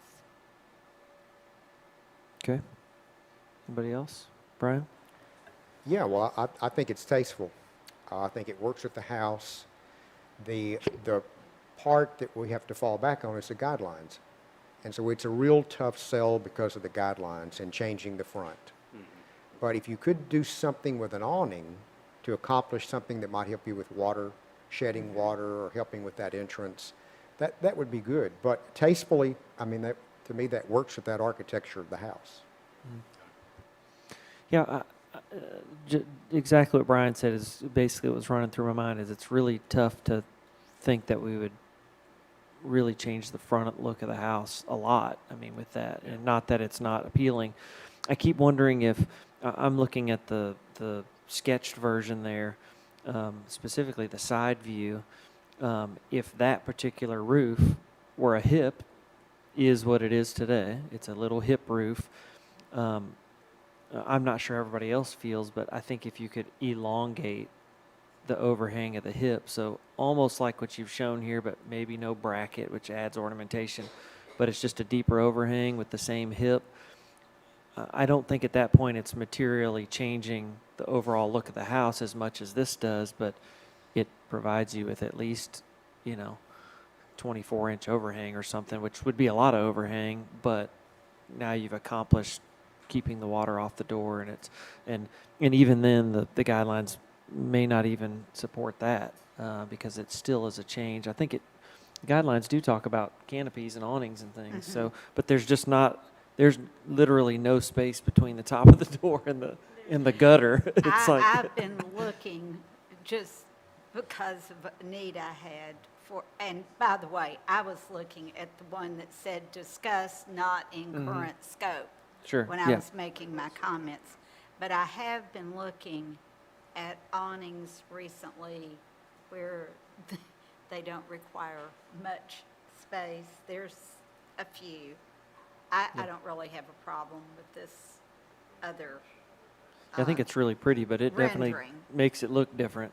It does The gable make face is, it makes it look different, but yeah. it doesn't look like, I think it looks sympathetic to the style of the house. Sure. Yeah. Okay. Let's go to the dormers. So there's two dormers proposed, one on the left side of the 1975 edition, which is mostly tucked behind, and then one that's on the right side of the 1975 edition, which is shares a roof plane with the historic structure. Anybody have thoughts on that? I just had a question. And can you see that one from the front of the house, that kind of back dormer? The one that's kind of, yeah, that one right there. You cannot see that front, standing at the front, beyond the front. That section of roof steps back slightly from that plane that you see with the old dormer on it. Okay. So you can't see Yeah, it. I think if you can't see it from the front, I think it would be okay, but. Okay. Anybody else? Brian? I think it's interesting that this house has siding that's parallel to the pitch of the roof. I don't know, is that tongue and groove or is that lap siding? Lap siding. It's Just plain lap siding? center cut, lap siding. I mean, no, I'm sorry, it's not lap siding, it's center cut and flush. Well, I think it's good that you're keeping the same style. Absolutely. I mean, from what I see, it meets the intent of the guidelines. I want to comment too that I think you've done a great job in your submittal, your package. It gives us plenty of photographs, examples of what you want to do. You know, I think that's really helpful to the commission. Yeah. Helps us have a lot to talk about, which is good. Sometimes it's so nebulous, we're just talking about what could be instead of what you really want. Madeline, did you have comment on anything else there? I like that in this picture here up on the screen. It also helps that color kind of tying in with the color of the roof helps it disappear as well. But the scale of it looks good. I think it hides behind that other dormer really well. I think it's good. Good. Yeah, I reviewed again, the architectural drawings, the 2D. I almost would like to see it a little taller, the dormer, the bearing height. The original dormer has, and there's a couple things tied together here, and it has to do with the windows too. I think a shed dormer is appropriate, especially the width you're trying to accomplish, but the windows seem a little squatty. And if every window on this house is a rectangular proportion. It's taller than it is wide, except for the new dormer. So if the dormer got a little bit taller, and maybe and you'll have to look at this, if it went from 3 windows to 2 pairs of windows with a wide mold between, or 2 French casements, something, like I said, every window on the building is a rectangle in portrait mode, and that's the only landscape mode window. So I think the house can handle a little taller dormer because the roof slope's not much. They're fairly modest, but I think it will help the proportions and get us some windows that are more appropriate for the house. The right side, that's down the property line, I'm not sure how I feel about it yet. The guidelines wouldn't recommend it, but then again, it's towards the back of the house, and it is on an addition that just this year becomes historic, right? It's 50 years today, or whatever. So, in that regard, I'm thinking about the guidelines. I'm like, okay, well, it is visible. It is on an addition. The problem with this addition that was done in '75 is it's so flushed out. If this were a brand new addition, we'd have some offsets. The roof would break a little, and there'd be some delineating line between old and new. We don't really have that. So I'm not sure how everybody else feels about that dormer position, but I don't think it's unattractive. I think it's complementary to the architecture, but it doesn't strictly fall within our guidelines. That's the issue. Anybody?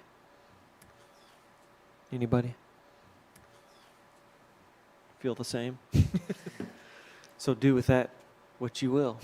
Yes. Do you like it better because everything is all flushed out and you like that sort of like change that the dormer gives? No, on that side, or no? I think our guidelines would recommend not having a dormer on that side for those reasons. But I understand the necessity of it. It's giving you some width and headroom upstairs. But because there's no break, it has the potential to kind of change what would be the front silhouette of the house. Now, it's pretty far back.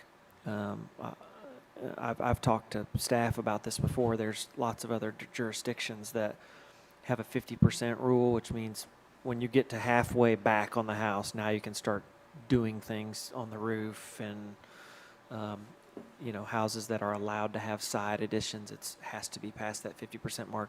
We don't have that in our guidelines, but it's a good rule.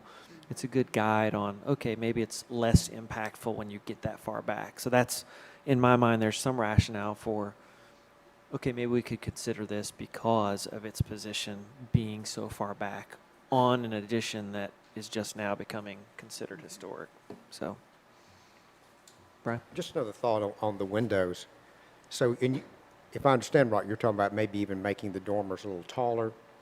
Yeah, they're short, especially in comparison to the existing dormer. Drop the sill down possibly. Drop the sill. The sill oftentimes has to do with how far back it is off the wall below. There's some guidelines to that.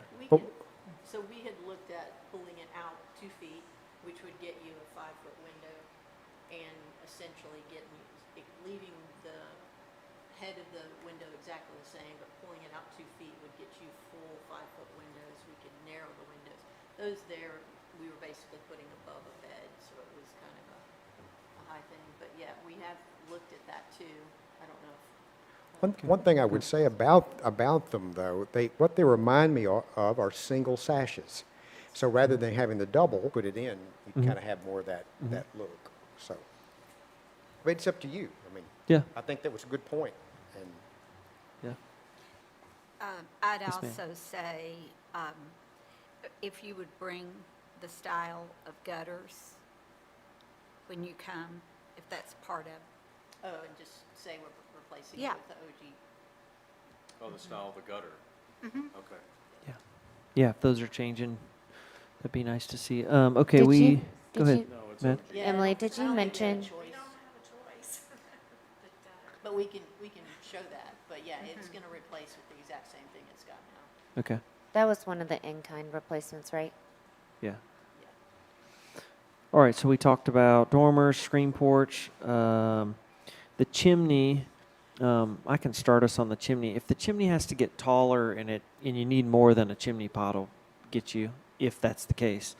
I think for this style of house, it's already got rock on it. If you can't get rock to match, there may be some like limestone details where you could add some bevels and things and gain some height without, exposing a square chimney and then putting a pot on it. And what I want to avoid is, the extension cord of chimneys. If it can look, and I understand not being able to match the historic stone, but there might be like a cut limestone detail or something that could be extended in a way that looks like the Cotswold and Yeah. it fits your Tudor house that appropriately. Any thoughts on that, chimney wise? I think that's a great idea. Yeah, I mean it's probably the nicest way to extend it. so it's just the chimney pot, that's all that's asking to be extended, or actually, Well, that's what my question Just was: is a lifting. chimney pot gets you tall enough, and if you Lifts the go, flue. yeah, Okay. if you decide you're 8 inches short with the chimney pot, it's like, well, how do we make up 8 inches? Maybe it's a cut limestone cap of some sort that makes up a little bit of the difference and just doesn't draw a lot of attention to it. So, just an idea. yeah, for this style of house, a chimney pot would work. But is it part of our guidelines, chimney pots? Yes, they can utilize one that is, compatible with the architectural style. So I believe the guidelines call out that, clay chimney pots, metal, chimney caps, that sort of thing. It's just to be compatible with the architectural style. Yeah. I think it would do it here. Yeah. I think my main concern is that if you get a chimney pot and they need it 5 feet tall, that might not work. So you might get a 3-foot chimney pot and have to do a little stone work that makes up the delta there.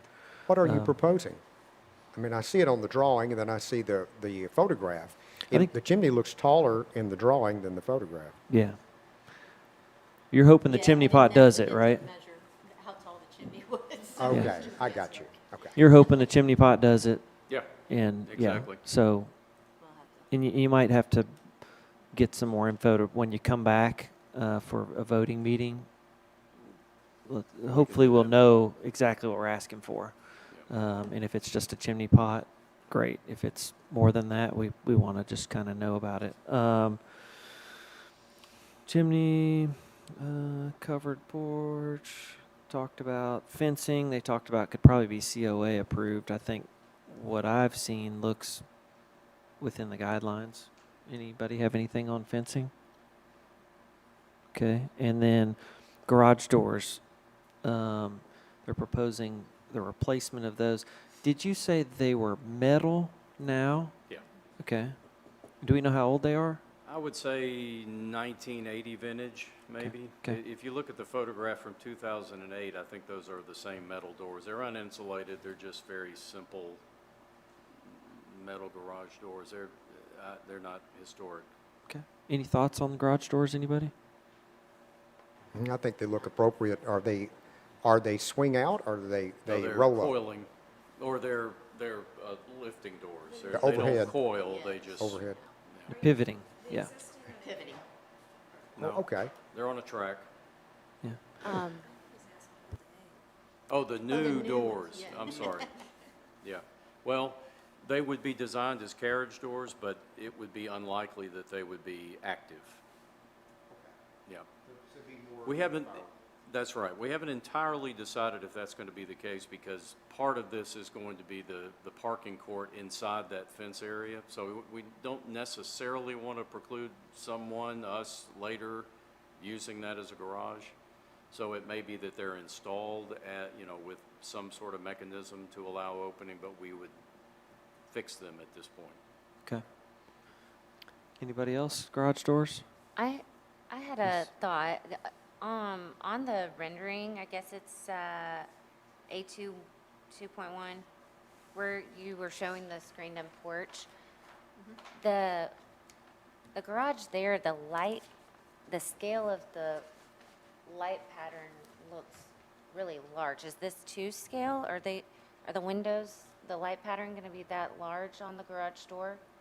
I think the better example is shown in the elevation of the actual garage itself. I'm not sure Okay. if those are the same doors you see. Okay. Even there, they seem pretty large. The light pattern The seems reason- pretty large yeah, to and scale. the reason is that we were getting some feedback from the planning on the fact that we keep the six lights.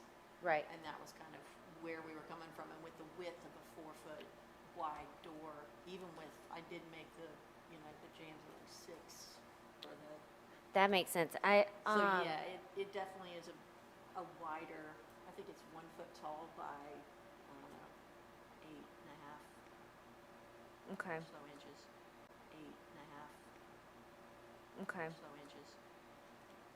Okay. And then I saw your picture of the carriage door example at Miles Manor. So what we're seeing on option 1 proposed, that's what you're going with, or do you want something Well, more like we had this? shown a similar one to that when we went into just a preliminary meeting, and they had said maybe not so many doors. So we took it back from the 4 Oh. wide Okay. to a 2 wide. Understood. But, we're Okay. willing to go a lot of different directions if you have a Yeah. recommendation. The glass patterns seem a little big. I don't know if maybe the actual light band is too long and ought to be shortened up a little. And having 3/3 in my mind maybe isn't as important as just the proportion of the lights kind of corresponding to the house a bit. Okay. But there's all varieties out there. I mean, you've got pictures of a bunch of different ones, many of which are very nice. That one's really nice right there. And it's 3/3, but it's got a lot of kind of It's very square. more. Yeah. Yeah. It's just to maximize light in the Yeah, space, fair. which is Yeah. probably not gonna be a garage. It's got beautiful wood paneling all inside, and a driveway deck. Yeah. And there is a historic garage on Fair Street that has very large windows like that in the door. Yeah. So, and it's probably the era. It was probably built around the same time this house was. Yeah.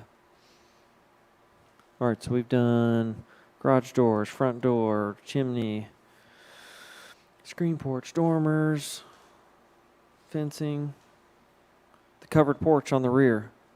Any comments on that? I think it was previously approved but not started, and that was 2014 COA. I don't see any issue with it. It's on the back. I think it's scaled appropriately, detailed appropriately. Anybody else thoughts? No? I don't, it's not going to have visibility. No visibility, okay. Anybody? All right. Any other specific questions we The can? last item is that doorway into it's kind of a bulkhead. Oh, the basement? Yeah. Yeah, It's just a mess, you know, with a lot of water gets in there. There's a drain, but heaven knows where it goes because it's below the storm and sanitary, so.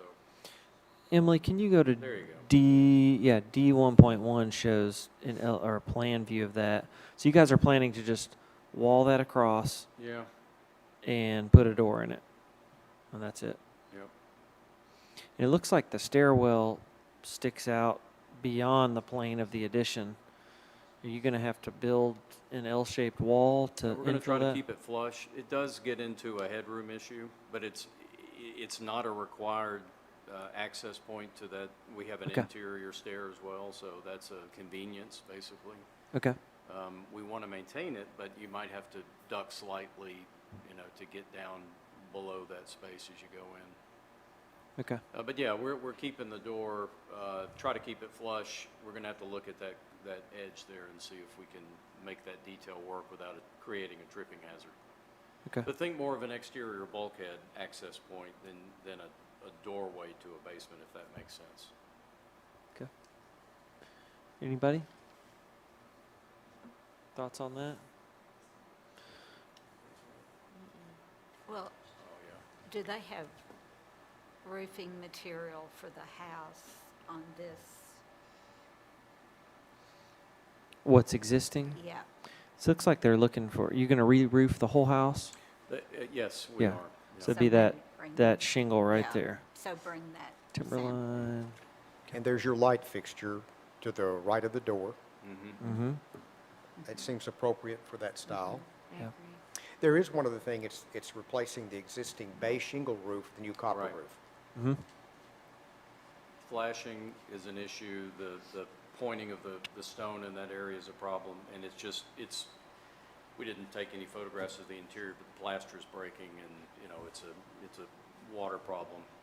They've tried to do it over and over again with, over history with shingles, and it's just not really happening Yeah, the properly. slope of that roof, I wouldn't think shingles would do very well with that. Yeah.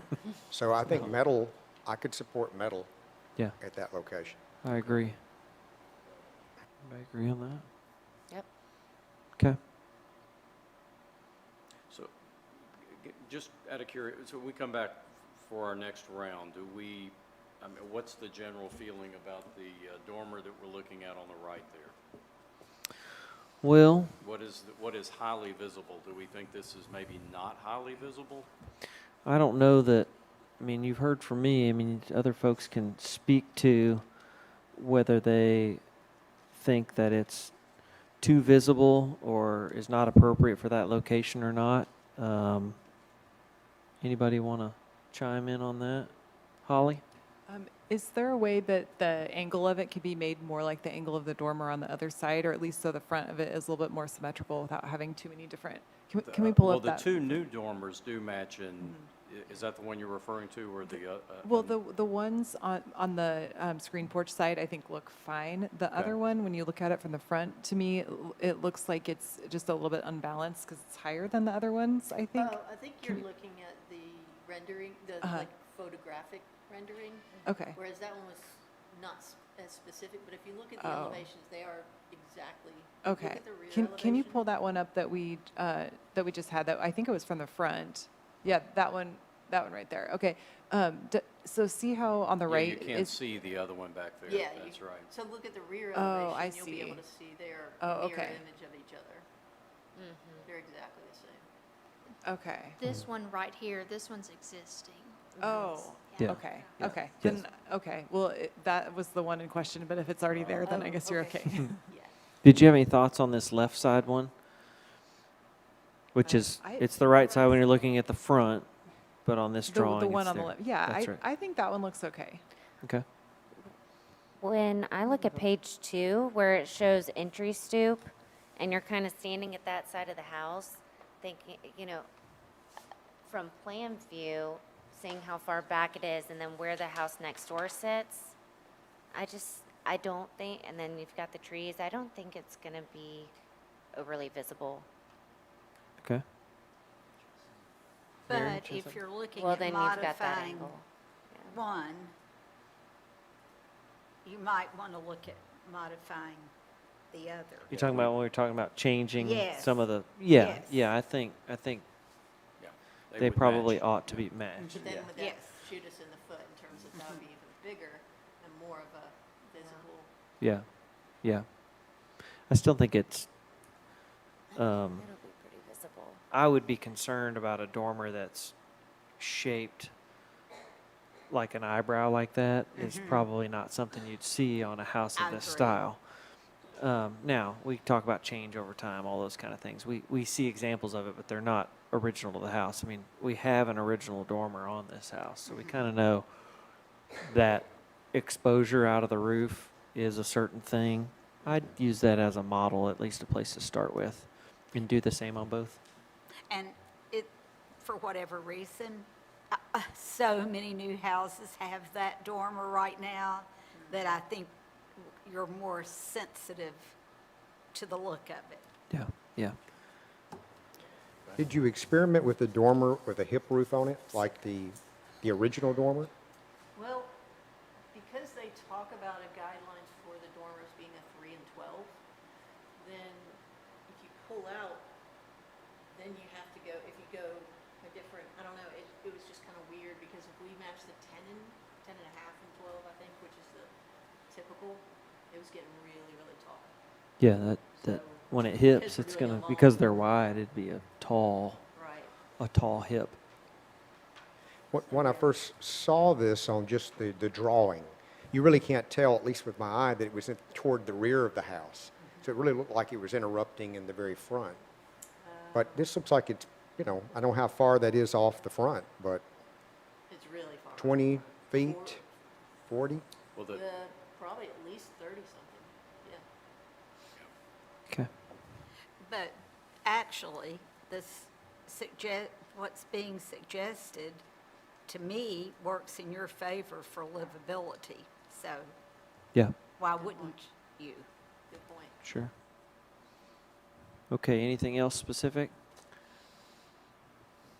All right, thank you very Thanks much. for all We your appreciate time. your help. Thank Thank you you. very much. All right.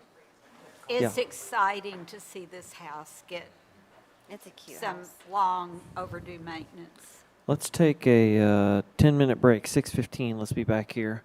It's not a voting meeting, so we don't have to vote. Is that, talk to the boss. All right, we'll be right back. Thanks. Yeah.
Are back who are coming back.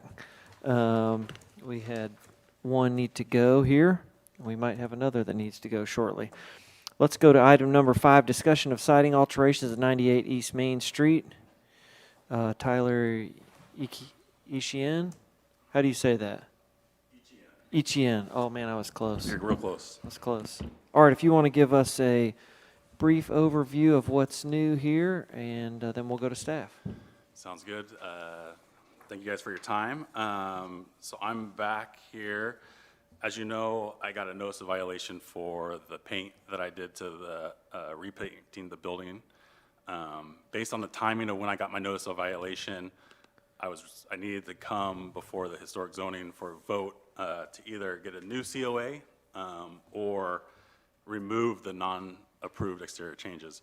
Based on the timing, there wasn't a DRC meeting for me to go to have a discussion about it, so I came to the voting meeting, which, didn't play in my favor, unfortunately, but I don't feel like I had an opportunity to really explain kind of the history and where I was coming at with this. So voted against my new COA to paint the building.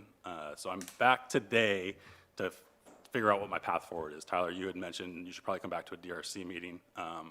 Unfortunately, I applied the 2 other DRC meetings, but they were both denied. So I'm glad I'm here today to be able to have the conversation. Jay Franks is here. He's the owner of the property as well. He went through the when he purchased the property, he went through historic in 2010, I believe, to get approval for all the changes that he made before I got the property. So he can share a little bit if we need to get to that point. So basically where I'm at today is I applied for a COA to paint the building. It was denied. So now I'm still in violation of this letter because of the exterior panels that I changed the colors of. So I'm here to see what color you want these painted. Part of the feedback that I received was I just need to return it back to the historic colorways of the previous gas station.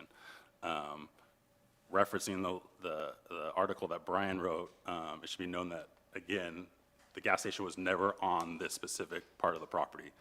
There was this gas station in the middle building, and there was a gas station on the building closest to the river, but there was never a gas station on this. Jay painted this building white and blue in 2011. I already explained the process that he went through to remove the panels and paint the building, and I was just repainting the building. So again, I still don't feel like I'm in violation. You guys have numerous times today spoken about the guidelines, which I appreciate. I felt like I followed the guidelines to a T about the changes that I made here. But regardless, I put forward the proposal of painting back the panels that are in question here back to white. The changes that Jay made in 2011, adding the porch, the whole rear of the building is wood and hardy board. He added the refrigeration unit, which is wood and hardy board. Not planning to change any of that, just the white panels that you guys are saying that need to be repainted white. I guess I need to know what color white those need to be and then go from there. So there's a lot more information I can share, but I guess I'll leave it at that. So this specifically to what we're reviewing tonight is this renderings of the white here. So going from the black panels, and then your signage would be the same signage on top of the white? Yeah, no change. Okay. No change to that. All right. Yeah, basically I'm being told I'm in violation of these panels being the color that I painted. So I'm trying to get out of the violation. And I'm being told if I change the panels to white, then I would be out of the violation. So that's kind of where I'm at. So it's like, what color white do these panels need to be? Let's hear from staff here. Go ahead, Emily. Thank you, Mr. Chair. It's proposed to repaint the exterior of the building back to the historic white color where it was historically white. It was previously provided that the metal panels were enamel coated, as were all the historic service stations in this same style and age. It is proposed to repaint the building that was painted a dark color with metal appropriate paint on just the areas that were previously white in color and are metal panels. The rear wood areas are intended to remain the current dark color. It is proposed to have the previous areas that were blue on the building remain the dark color they are existing. While the building is outside of the National Register district boundaries, it is within the local downtown Franklin Historic District. The building's historic status in the local district was previously reviewed by the Historic Zoning Commission when it considered a recommendation for a variance to not lift the structure out of the floodplain. Considerable research of the site was conducted at that time. The Historic Zoning Commission reviewed the historical development pattern of the 1950s service station and voted to recommend preserving the historic character and design of the structure because of its local status.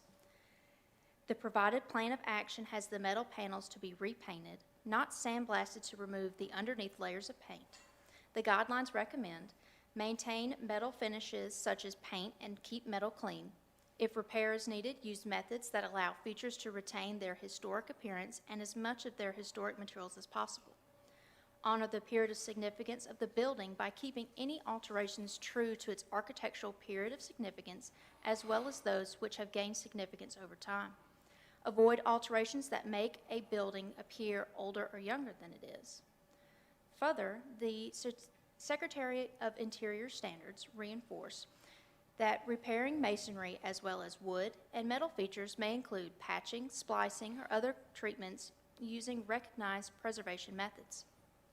All work should be physically and visually compatible. It is not recommended within the standards to change the type of finish, coating, or historic color of metal features. It is recommended to repaint historically painted metal features with colors that are appropriate to the building and district. Repainting the metal panels and not painting them with enamel coating, which appears to be how the building was restored, does not align with the guidelines. Further, the use of dark gray and a dark gray color is a newer trend for buildings to utilize a black and white combination, and it is not common for a historic gas station that was at the entrance into Franklin's Historic District. I wanted to pull up this photo. Based on a 1963 aerial photograph and a 1967 telephone company directory, 102 East Main Street is where the East Main Gulf Station was located. The building appears to be in the same location as the existing building and utilizes a white or lighter color on the exterior of the building. Thank you. Okay, thank you. Can we pull up the history that Brian wrote, actually? That's Let's hang on 1 minute. Let's sorry. let's hear from the commissioners here. And this is not probably the appropriate forum to hash out what happened and what was said and who did what before. So let's just consider the proposal in front of us and whether it meets the guidelines or not. Staff gave us some guidance there, so let's stay on that task. Okay? Anybody want Emily- to start us? Yeah, Emily, can you Brian? bring up that aerial photograph? And can you zoom in some on that building? That one right there.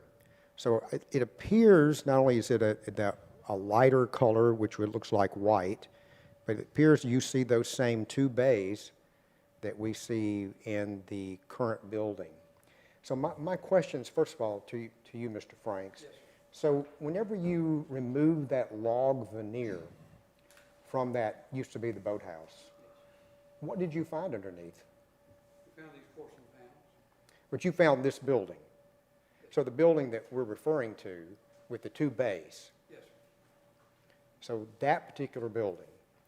So I know that you supplied a photograph of a workman, a welder, and one panel. Did you take any other photographs of that building as the log veneer was being demolished?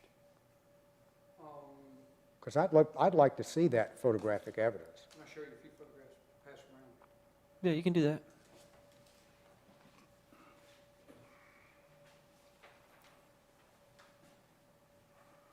Thank you. Oh, is that the same thing?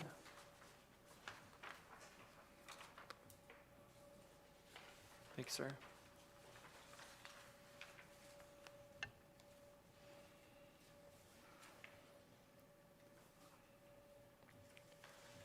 And while you're passing those out, I'll just say, I've seen those before in our packet.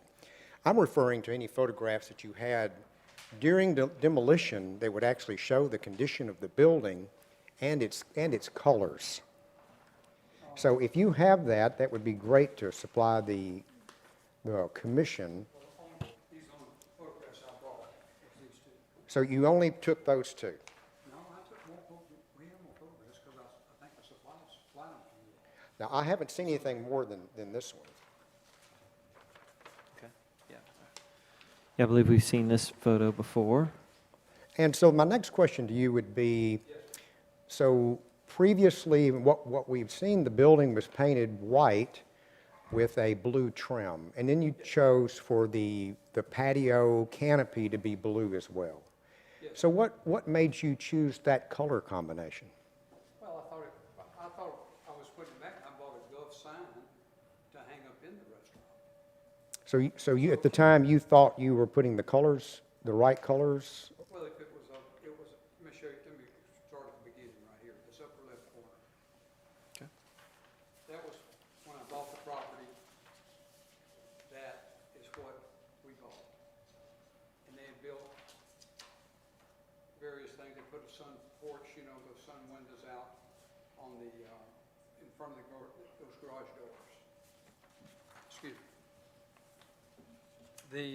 What we did is we started demoing all of that siding off, and we found these porcelain panels on there. So what we did is you see in Mr. Ryan that was working for me, they had all these nails where they nailed all that on there, screws and all. They were damaged pretty rough. Here's some pictures right there behind you.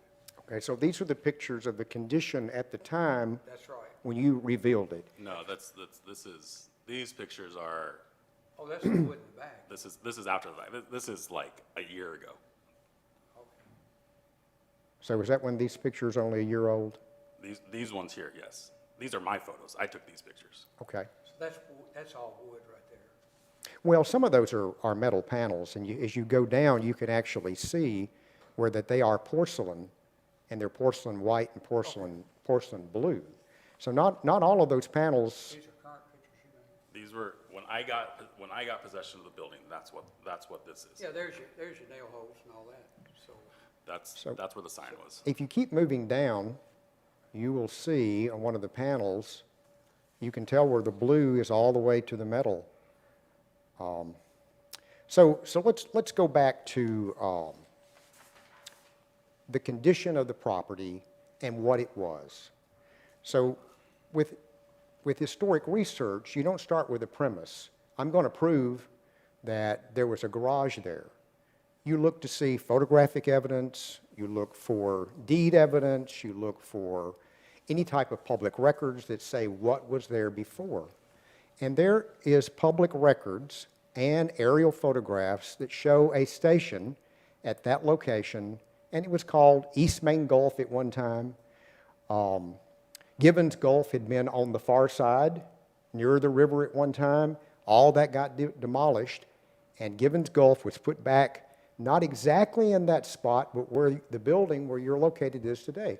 I mean, that's just truth. I just took the information that you wrote, which we can pull up. Well, I mean, it says it in that information that that building that you've got now replaced the buildings that were there before, and it was a Gulf station. No, that's not what you said. That's not, can we pull that up? Let's just look at the proposal in front of us on But what I'm they just- want to do. I'm just saying, there was a service station in that spot. Even the county historian for Williamson County confirms there was a service station in that spot, and it was a Gulf station. And Gulf stations traditionally had a blue and white color. Well, we have a picture of the Gulf station that was across the street, so we can pull that up and we can Mr. show- Chair, if I may, Yes. the purpose of DRC is for discussing the actual application and what was presented to be potentially a historic zoning voting meeting. And so if we could go back to that instead of getting into the details about the history, going Sure. to actually what was proposed. Yep. Well, I understand that, and I agree. However, you have to establish truth. And what is being said is not true. So what is true is there was a Gulf station in that location. And that's, that is the truth. But if I went off an article that you wrote, and you did not say that in the article. I didn't create it. Emily and staff gave me that article to review. It's right here, and that's not what you wrote, so. You know, I maybe think it's you're incorrect. you're interpreting it in the way you want to interpret it. No, I mean, we Let can- anybody else read it here, and they can. All right, interpret that's it. enough of that. Thank you both. Anybody else have any comments? Miss I'm- Mary? I'm going to have to leave. Okay. But I think the issue is, was original building fabric painted? Yeah, I mean, That's it's, what we have control over. yeah, the metal panels still Is there exist, yes. original- And they've been painted now. Jay painted So, them, yes. and I repainted them a different color. So Yes. that's 100% correct. So yes, they've been painted. Jay painted them in 2011, and I repainted them this year. Okay, and Jay painted porcelain. Well, I painted these, you can look at this. They were porcelain to start with. Uh-huh. Yeah. Okay, we had to sandblast them off to get that off, and then we painted them, powder coated them, which is a dry Right. paint, and put in a oven to bake. Understood. I'm not lying to you about this gas station right there. Was it a gas station? Yes, sir. Well, I thought it was a gas station. And you thought it was a Gulf station? Yeah, when I read your article, I thought you did a real good job laying all that out myself. But I didn't have a problem with the issue. I'm the landlord. And they built a beautiful two restaurants down there, and I'm proud of what they're doing down there. And, quite frankly, I didn't think there was an issue with painting, because I thought all we had to do is comply with preserving the property. They did I thought, a really good job in fixing it up, because it was getting in poor condition after all those years. Well- But I thought the issue was the paint colors, not whether it's a gas station or not. I didn't, of course it was a gas Yeah, station. we can settle it that it's a gas We- station. We can look at it. Yeah, it was. So go I'm ahead gonna and, say, do you think it's anyway, appropriate, the proposal, or? What I think is, if it was already painted, if it was not the original finish, then I don't understand, even though I preferred what Jay did, I don't understand how we have jurisdiction over painting something that's already been painted. I think we. Do we? Our guidelines say that things should be painted appropriate colors for their style, what they are. It does say that. It does say that. Yes. So, And so that's not the exact language, but that's the spirit of what it says. I also think the tricky part about this is it's evolved so many times over time. So it's like who's on first, you know? Yeah. Well, I mean, I think the reason why Brian was trying to establish that it was a gas station and that we think it's a Gulf station, and there's record of that, is they did have a color scheme. And it's something that Mr. Franks cued in on when he painted it. And so that is meeting the guidelines because it was a color scheme that was appropriate for that Yeah. archetype. That's Just like kind of if the there was a precedent. purple Victorian, and you'd go, well, they painted Victorians purple. You'd go, okay, that might be appropriate. Right. In the same instance, a neon green Victorian wouldn't be appropriate, right? So Right. it's those type of things why the guidelines exist and are not intended to shoehorn people into a specific color, but they are intended to make sure that things are painted appropriate to their archetype. And that's been the issue here, and that's what, the feedback that I think we're consistently tried to give is that painting it all black was not appropriate for this archetype. okay. That's been Well, the thought if- there. Yes, ma'am. And Emily? it's whenever it was the change of the finish coating and it changed the historic color of those metal features. So if it was previously an porcelain enamel coated, then that is what should have Yeah. continued. I think and Ms. should Frank be- said it was, but it was painted. So the So blue I- and white version was a painted version. Yeah, I didn't get the building with porcelain enamel panels. Yeah, They are, They may have been at one point, but they. yeah, they're they- painted panels. They were changed. They Yeah. were approved by historic, and they were changed. So does anybody have any feedback on the specific scheme that he has shared here with the white, painting what was white, and leaving the trim black, which was previously blue? Any specific feedback on that? Well, I have to say that the DRC issue for me is the original DRC that we had, and we sat here and staff read into the record, because I've gone back and listened to that DRC meeting, on these panels that they should stay this, as they are. The colors should stay the same.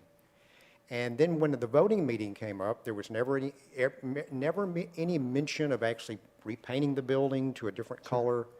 And then we saw, and we heard that the building had been painted the color it is currently. And I always wondered, why did that not come before us as a request to paint that building rather than after the fact? Because it wasn't in the because it's not in the guidelines. It's, if I Well, was to paint the. you had unpainted- Mr. Laster has the floor, please, You sir. had, Thank you. you had direction from staff as to what was appropriate in a DRC meeting. So it's not like the applicant did not know Sure. what was expected in the historic preservation overlay. So, Mr. Laster, are you saying that you would expect this to be returned to the blue and white scheme? I would. Okay. Madeline, what do you think? I mean, I tend to agree with Brian. Okay. Miss Mary? If I've got to go. I know you need to go. I would love to know if we have the ability to do that. Of course, I felt it kept it like a filling station. Charleston, South Carolina had the war of the century over, saving a filling station because they're so rare. But do I think that, can we see the front view? I guess, no, The proposed. yeah, I guess that. And it would have their somewhat- signage too. Yeah, that helps it read more like what it was than being painted all one color, yes. Yeah. Yeah. My feedback on this particular submittal is that this goes a long way in helping you get back to what we would expect be appropriate for this, what was a filling station. But I don't think it goes all the way. I think it should return to The blue. the blue. I mean, that was, it's just an important part of even the archetype, because we know what it was, that this makes it look like a modern thing somehow. It doesn't look like a filling station anymore. It kind of looks like and I know it's a restaurant. I mean, and that's great. Thrilled about that. But that's my thoughts. I think the blue and white scheme reflects what the guidelines ask for, which is that it reflect the architecture type that it is. That's what I'd say.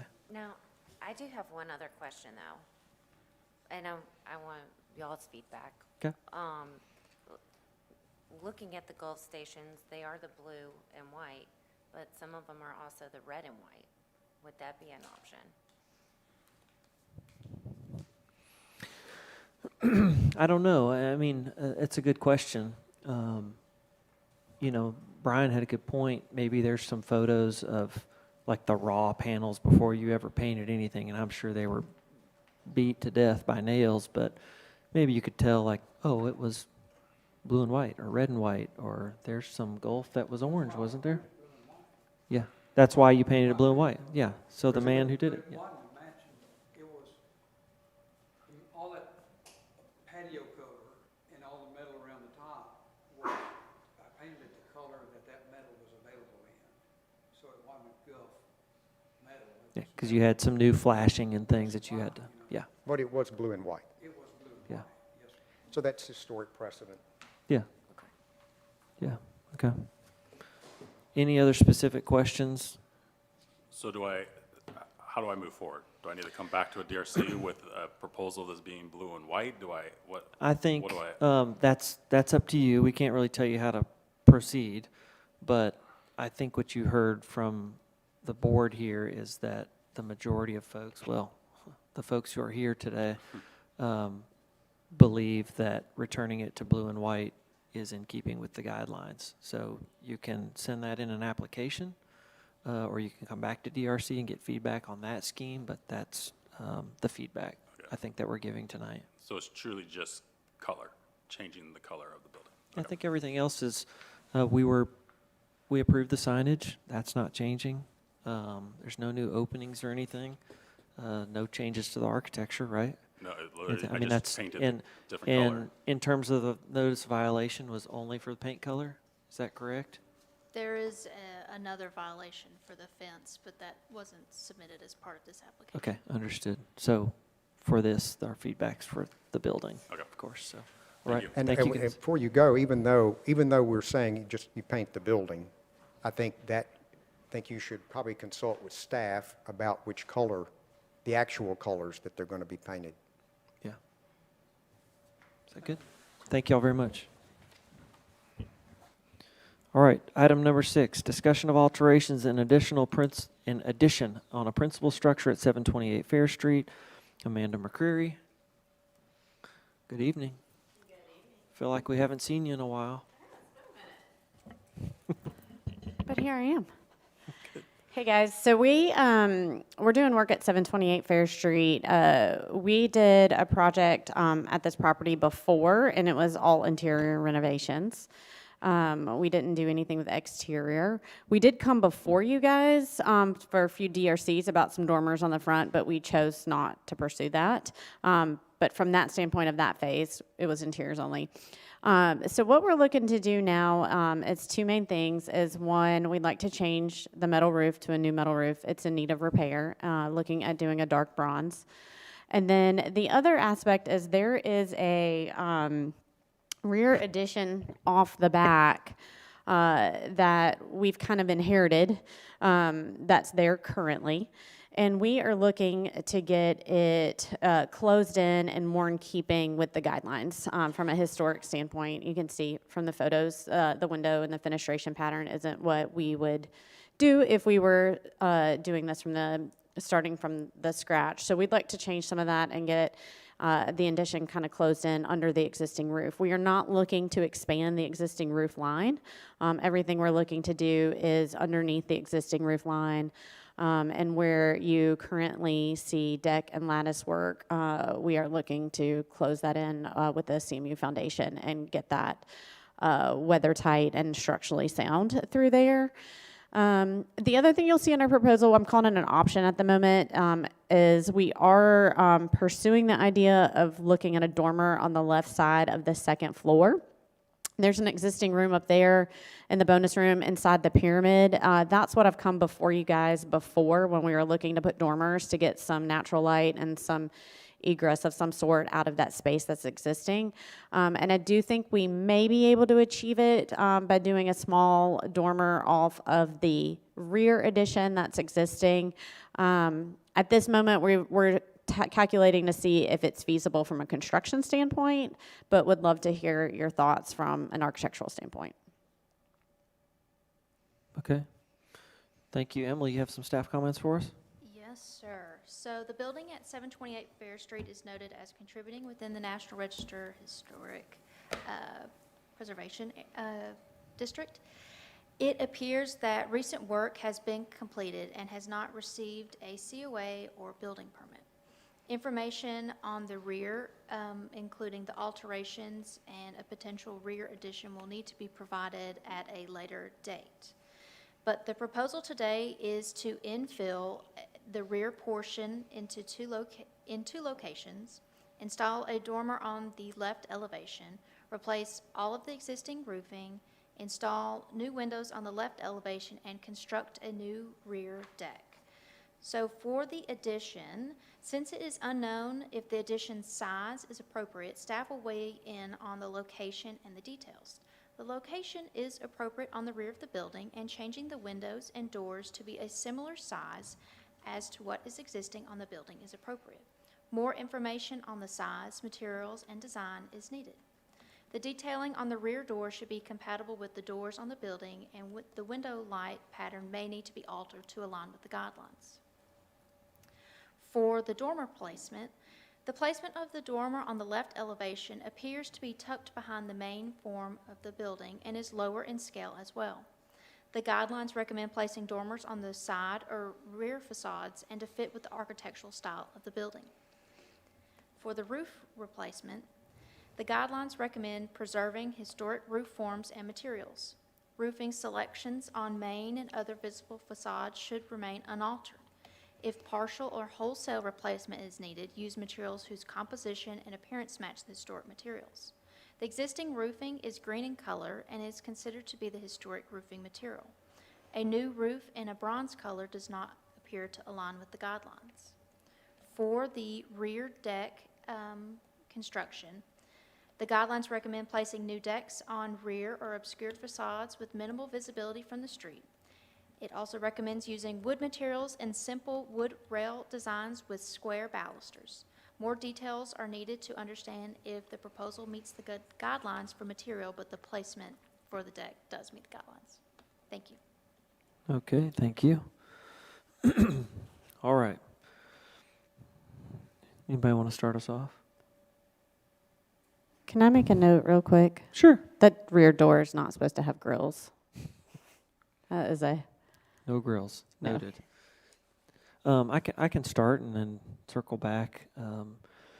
So this new roofing, I think replacing the roof, as staff said, would be appropriate in the guidelines. The color thing comes into question. To go back with a green, I think would be our kind of favored option. I'm not sure how everybody else feels about a bronze. Not that it wouldn't be aesthetically pretty, but guidelines say we should remain with the colors we've got. So you said no new roof line except the there's no new drip edge. You just have this little dormer that pops up, which I think makes a lot of sense. Are you getting a second story in this thing? No, it's just kind of a bonus room up there now. I was like, man, it can't be that much. No, I'm just trying to get some natural light and Yeah.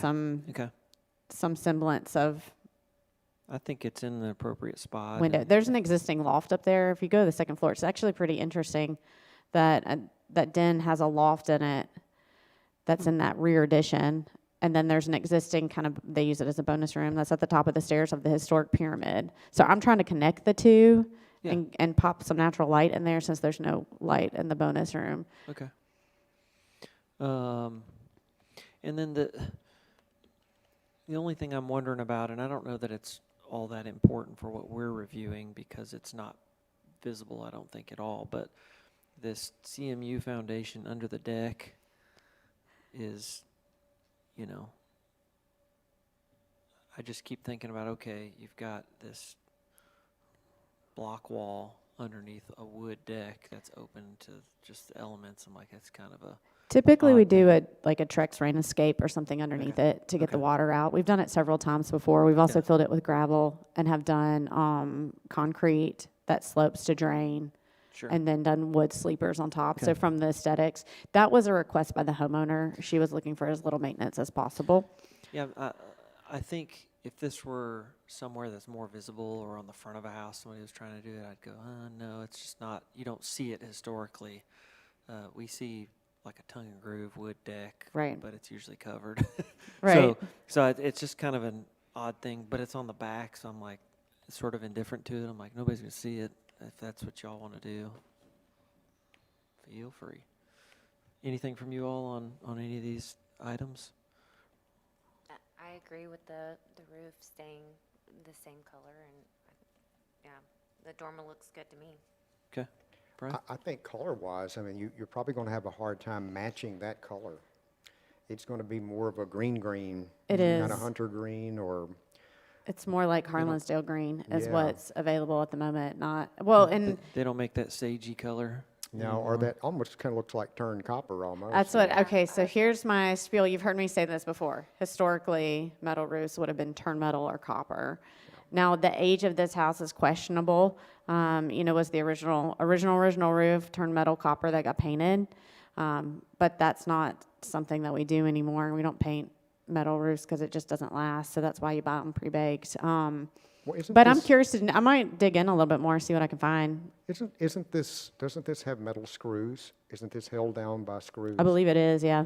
Yeah, if you'd had a real turned metal roof, it would have been flat seamed or standing seam. So I don't think that's the original roof, honestly. And it's definitely been painted. So it's that big question of what was there originally. Probably was metal since it's metal, but what color was it? We're unsure. Well, why don't you explore some colors? I'm going to explore. And bring that back to us. When I look at the back of the house and then what you're proposing, it'll be an improvement. Absolutely. I mean, the way the windows are done on the back, the cantilevered parts of the porch. I saw the first, that rear picture, and I thought, oh, they've got like a matching treehouse in the back. If I go, only. oh, that is the house. And then the owner does need an ingress egress. And will that serve as an ingress egress? We have a head height issue, and so the window itself, we're actually proposing a French casement, and we'll have it made that the mull is integral, so it looks like two windows. So from the exterior, it looks like two casement windows where we've done stuff like that in the past. But when you open it together, we can hit the egress from our square footage. What we don't have is the head height, but we don't have it there anyway, and it's kind of a loft, and so that's the part from the construction standpoint we're tackling. We also have a big giant trunk line running through there from an HVAC, and so we've got a couple of things that we're exploring if this is even feasible, but before we went down some rabbit holes, I just want to make sure you guys were good with it. And I said ingress. The owner does not want ingress there. No. This is their age-in-place home, so we're trying to also just be really thoughtful of our materials and some of the design decisions we make.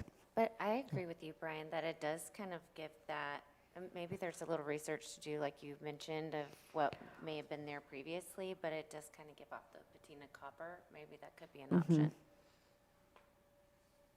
Copper's more expensive. Well, yeah.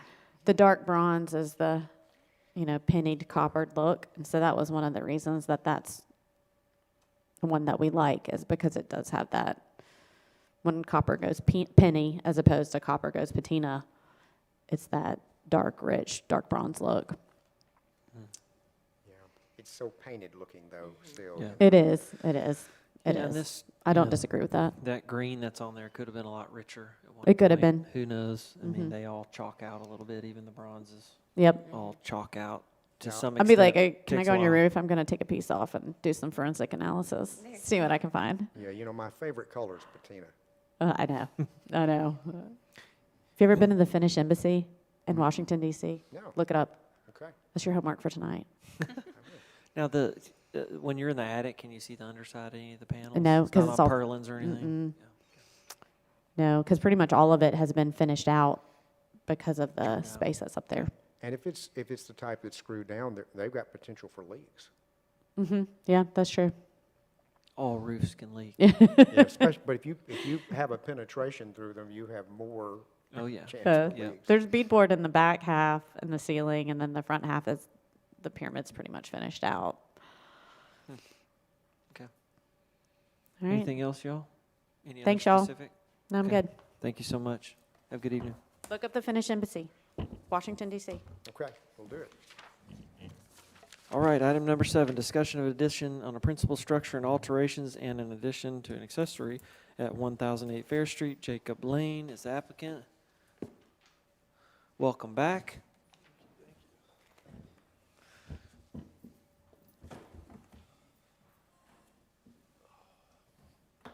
All right, if y'all want to give us, did anything change since we spoke to you last?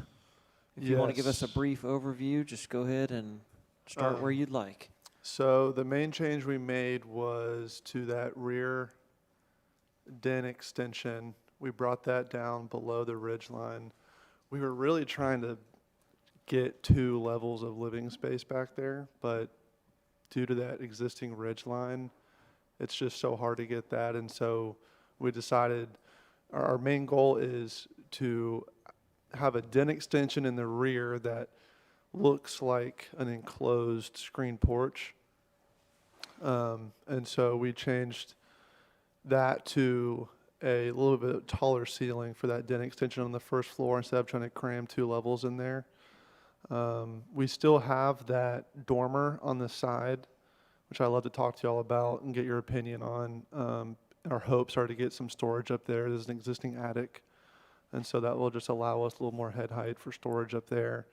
And then the detached garage, we didn't touch that because I actually wanted to ask you all about, so I know we were kind of back and forth with staff about this as well, that if that garage was historic or not. And seems like it is circa 2000, and so there's possibility to demo that potentially, because we're just looking at possibly getting more space back there, and we want to make that addition subordinate to the detached garage. I mean, we're so limited because of that existing roof. And so I think it might help us if we're able to take that out and build something a little more, because I mean, it also isn't the prettiest. We want to have a more carriage style addition back there. So that's where we're at right now. Okay. Perfect. And Elizabeth has staff report for us. Thank you. Thank you. So thank you to the applicant for returning to a DRC meeting with a new design for discussion. The proposed size of the footprint of the addition on the principal building is appropriate, and the height of the addition has improved to be lower than the primary ridgeline of the historic building. The proposed height of the addition is 17 feet 5 inches, and the historic building is 18 feet. The proposed addition still utilizes a pop-up form and creates a complex roof configuration. And while the height of the addition has improved to better align with the guidelines, the addition does not read as subordinate to the historic building in detail and complexity. The proposed addition is clearly identifiable, however, it does not read as compatible with the historic building, which reads as a simple one-story federal-style building, and the addition reads more grand and may detract from the historic building. It is noted that the addition should read as an enclosed porch addition, however, the design does not relate to the existing porches on the historic building. Additional information is needed to understand the proposed materials and windows, as it appears some existing windows will be repurposed for the new addition. However, the proposed 9-light transom-like row of windows does not relate to the rhythm, size, detailing, or placement seen on the historic building. Lastly, a roof dormer is proposed on the right elevation. This placement does have a lower degree of visibility, but may still be seen from the street. The proposed windows in the dormers do not relate to the style, scale, and proportion of the windows on the lower floors. The placement of the dormer appears to be on the ridgeline or extremely close to the ridgeline, for which the guidelines would recommend it to be below the main ridgeline of the roof of the addition that is on. And for the garage alterations and addition, there was one change made to the garage structure, and that was the removal of the rear dormer. However, they are still proposing to create a front-facing gable and other alterations to the existing garage doors.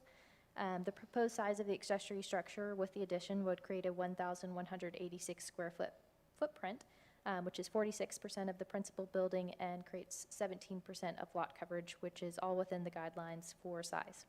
Due to the orientation of the existing structure, the addition is considered to be a side addition, as a rear addition is not feasible. A stoop is proposed on the front elevation, and the addition of this celebrated stoop to the structure is not seen elsewhere on accessory structures in the district and does not appear secondary to the historic building entrance. The form does utilize an inset, however, the wing-like extension on the front facade and roof configuration is not seen on historic accessory structures and creates a complex form. The proposed windows do not appear to be compatible with the windows seen on the historic building and do not maintain a traditional solid-to-void ratio seen on historic accessory structures in the district or on the principal building. The form is not typical of a historic accessory structure and does not read as an accessory structure within the proposed design. So feedback on the proposed gable alteration, entrance windows, form, and massing are appreciated on the accessory structure, and then feedback about the design of the addition, roof form, and details and ornamentation and windows proposed on the addition to the principal building are appreciated. Thank you. Thank you. And was staff able to find the age of the garage, or? No more than what we had discussed with the applicants, in which they had maybe found some evidence within the building that some of the materials may have been historic, potentially a historic carport. And in the Sanborn maps, it does show an accessory structure similar to what is there on the maps, but it's, the National Register lists it as a circa 2000 garage. Okay. 2000 for the garage. for the existing accessory structure, yes. Yeah. Okay. So let's start by talking about the house. Anybody have any comments on the house? The comment I would make is that I think staff makes some excellent observations. You know, the main form of the house, it's a one-story house. And to create a two-story addition on the back, you know, that's just not, doesn't meet the guidelines. It doesn't work with the house. And then, you know, I don't know what the height of your ceilings are, but I'm surprised even with a dormer on the side that you would even have hardly any living space, you know, as far as head height upstairs. So the form, I think it needs to be rethought on the actual dormer, and then the pop-up, which gives you that two-story, 1.5-story form. I think this needs to go back to the drawing board. I agree. I think that it's too tall.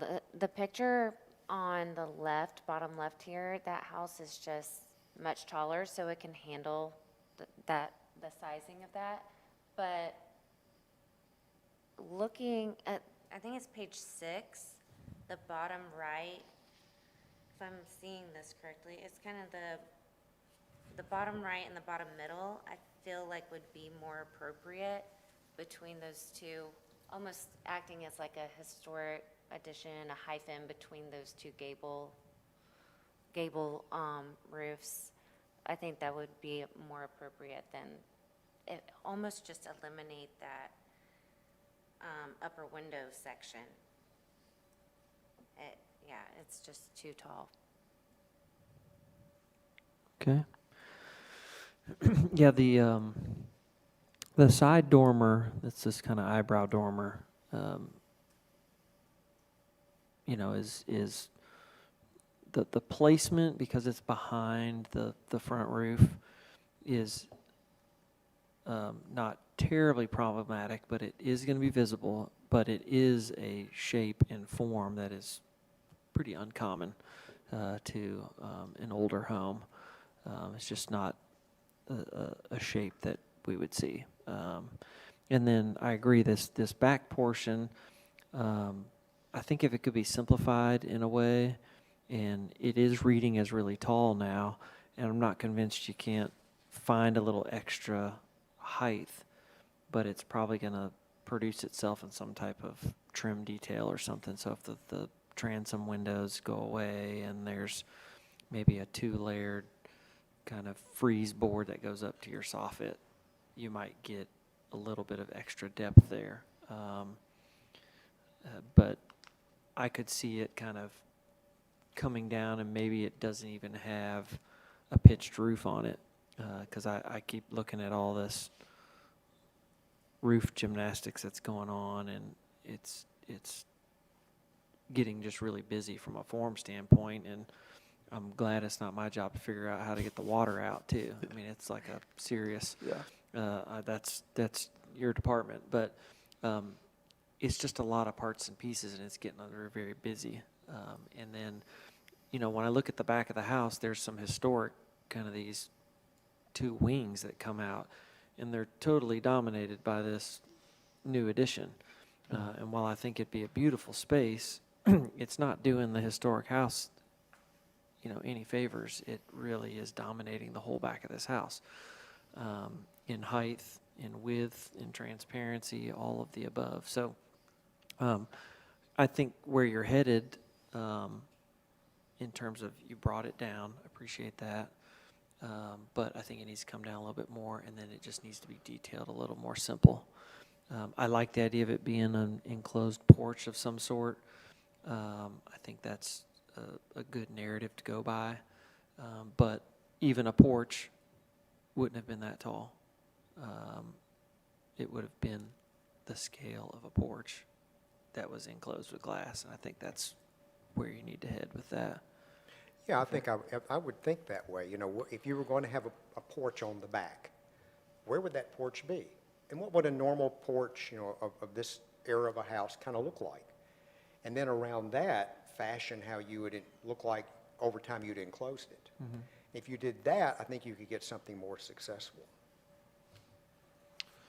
And for that dormer, are you saying that if we match more of the character that could potentially, I mean, I'm just thinking about ways that if we wanted to get more room for storage up there, obviously it's not, you know, tall enough to be a full living space up there.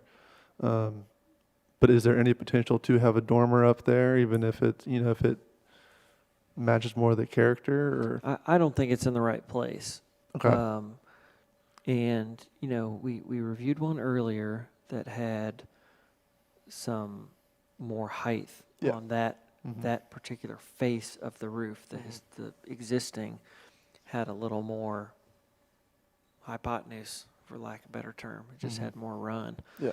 And this one is a little shallower, and so a dormer over there is just going to always look contrived because it's always going to be short. And I mean, it still has to come off the ridge some by our guidelines. So it's like, it's just going to get squashed down to this thing that's just never going to look appropriate for that side of the house. That's my main concern is it just doesn't go there. It just doesn't fit. So the purpose is for light, to bring light into a storage space? It's twofold. It's both light and a little bit of height because it's a two-bedroom house with great attic space, but the highest peak is right in the center. And then, but to be able to get some light up there so I can look at samples and all that in with natural light would be important. And then a little bit more height so we could maybe stand up at least a little bit to the right and left of the center. I agree with Tyler's comments on the form of the dormer and where it's located. You know, you've got a vent, so it looks like on the two wings that come off the back, it shows like a vent on one wing and the other wing has no vent, and that's the same wing where you want to put the dormer. What if you put a small window that's about the size of your vent in that area? At least it helps bring light into that space. To help you. It won't help you at all in your height, but at least it would help you with light. And if you need ventilation, you know, you could open that window and get some ventilation. I almost Madeline? feel like to your point of just the busyness of the roof lines, I think once that porch comes down a bit, that'll be one thing. The dormer, I like your thoughts on what you just mentioned. The addition that we're looking at, of where it goes across, why is that roof tying in to, right there? Why are those tying into each other? Can you access, is the porch? that was the original thought, yes. The porch was gonna be too The stairs would be there, and then, because that was kind of the part of the transition of originally when we had the above the ridge line, the stairs were in that existing den, and then you would cross over into that gable. So that was kind of an access point. So if that roof comes down for the porch, and then with the addition coming across, I feel like for busyness, I don't know if it's possible, but I almost wish that just went all the way across to the other side. Yeah, we would have to do some kind of internal drainage at that There's so point. much symmetry to the architecture already, so I think that's part of what's so busy about these roof lines is there's so much symmetry to it. It's federal, then all of this there's no symmetry to it. Yeah. Anything else, Brian? Are you proposing to enlarge the garage? This looks like I'm seeing a rendition where the garage has some additions on it. So on this proposal, we have an addition in the back of the existing detached garage. Do want to ask you all if the chances of us being able to demolish that. I mean, I know the history of it. We've kind of been back and forth with figuring out when exactly that was built, possibly a carport before. But something that, I mean, ties more into the character of this home. I mean, it's a beautiful historic home, and I think we could create something really beautiful back there that in addition to it right now, it's kind of handcuffed with the current design of that garage. And any, you know, if we do demo it and make something new, we could make sure to include like some aspects of it as like an ode to the history of it. But I mean, is there an opportunity there to demo that? I think we need to know how old it is just to start. I mean, if it was really in the 2000s, there'd be some permit records, wouldn't there be? Surely somebody would have got a permit to enclose it, even if it was a We'd carport. have to double check with Building and Yeah. Neighborhood Services to see how long they retain those records, potentially. Yeah, but you know, if I think our guidelines would support a building that's that modern being demolished, and if it proves not to be that, and it proves to be old, then there's a whole myriad of process you have to go to try and get demolished, and it's in the guidelines. It's a pretty involved process.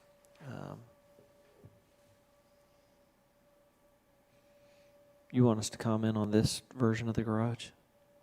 Just to hear some feedback on it? Yeah, Okay. yeah, that'd be great. Anybody want to, if this were the proposal that comes forward, what do you all, how are you feeling about this? What was the comment on the windows that you mentioned?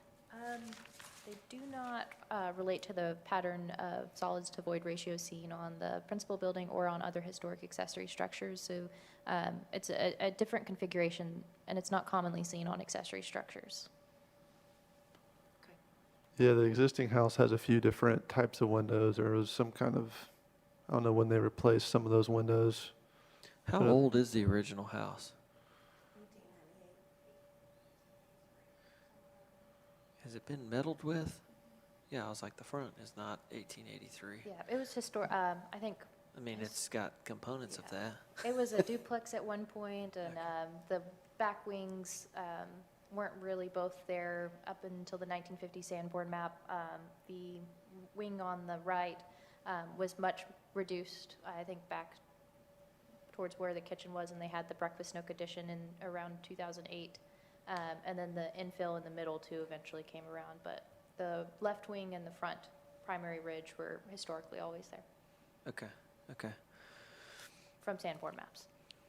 Yeah, so, sorry, I was just trying to figure out all the timeline here. The garage that's there is very simple in form. It was utility. And, you know, what's proposed seems like another little house in the back. And it's got, part of it is all the detailing that's been added to it. So not that it's not aesthetically beautiful. You've got these nice returns on the eaves, on the new gable that faces kind of the side there that we're looking at. And this bracketed porch, all these things would be great on a house, but they start to compete with kind of the detailing of the front of the house. And so usually on outbuildings, we trend towards, hey, simplify it, make it look subordinate, both in detailing and scale. I don't know that the scale of the addition to the outbuilding is necessarily inappropriate, but it is starting to get long, right? So you look at the length of the existing house just in this view, and the garage is close to the same length. You know, it is smaller, but, you know, is it really being subordinate? And it's those kind of things. So it might be that there's a different way to do this last little wing that you've added on the back. That's the skinnier portion, has the garage door behind it. Maybe there's a way to incorporate that in and maybe compact things in a little bit more.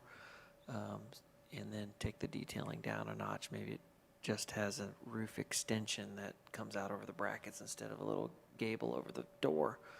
And just those little things might start making it feel a little more subordinate to the house. And all those comments are probably true if you demolish it and do something new. It's like, well, make it go with the house, but be subordinate in detailing. Most people of that era didn't spend all their money on the outbuilding, right? Right. It was a utility building, and it should kind of maintain that feel that, oh, it's a secondary structure to what is supposed to be the star of the show, the main house.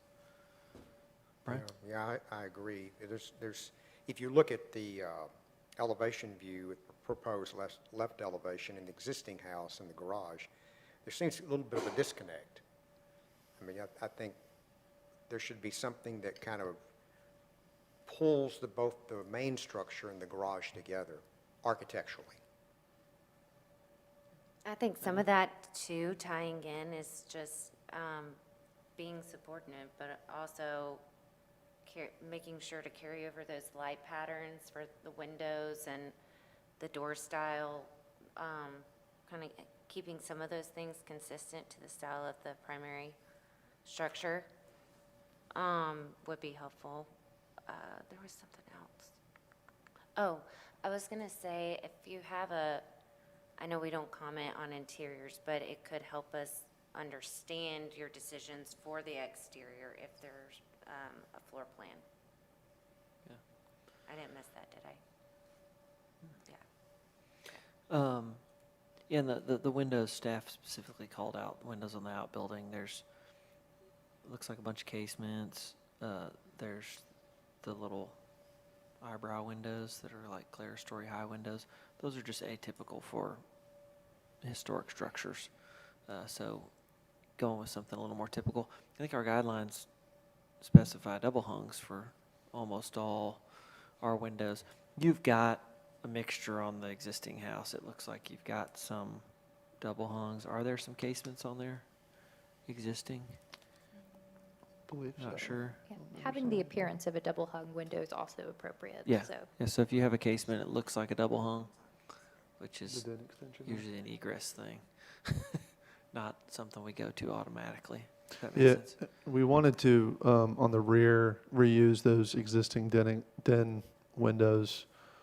And so that kind of dictated the size of that, and those are casement windows.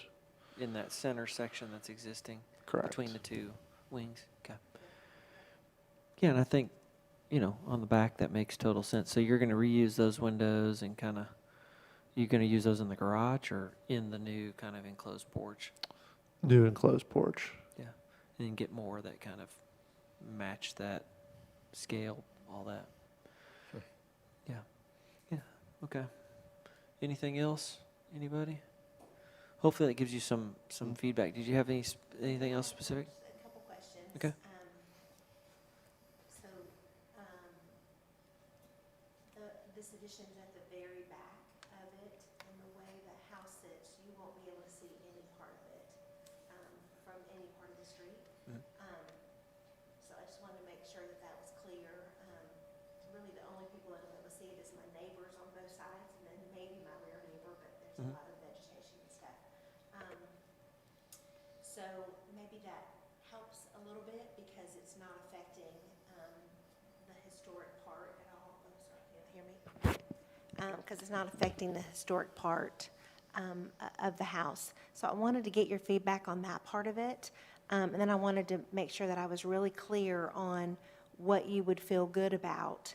So I wanted to just review that, if that's okay, real quick. So you said kind of if we remove that second that row of transoms, or maybe make that smaller, and then lower the roof line a little bit.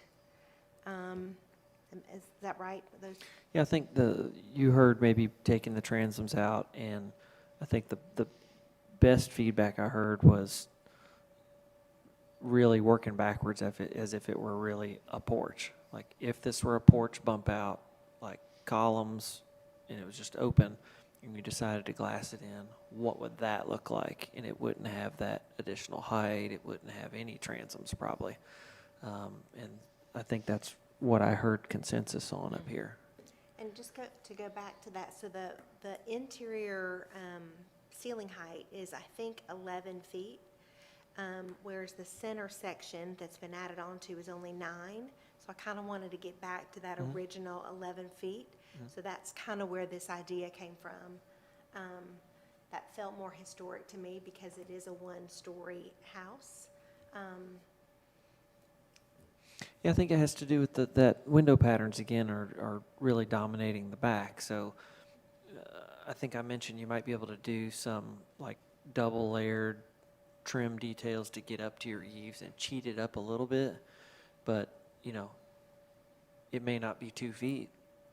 You know, may not go from 9 to 11, but you might be able to get to 10 or something like that.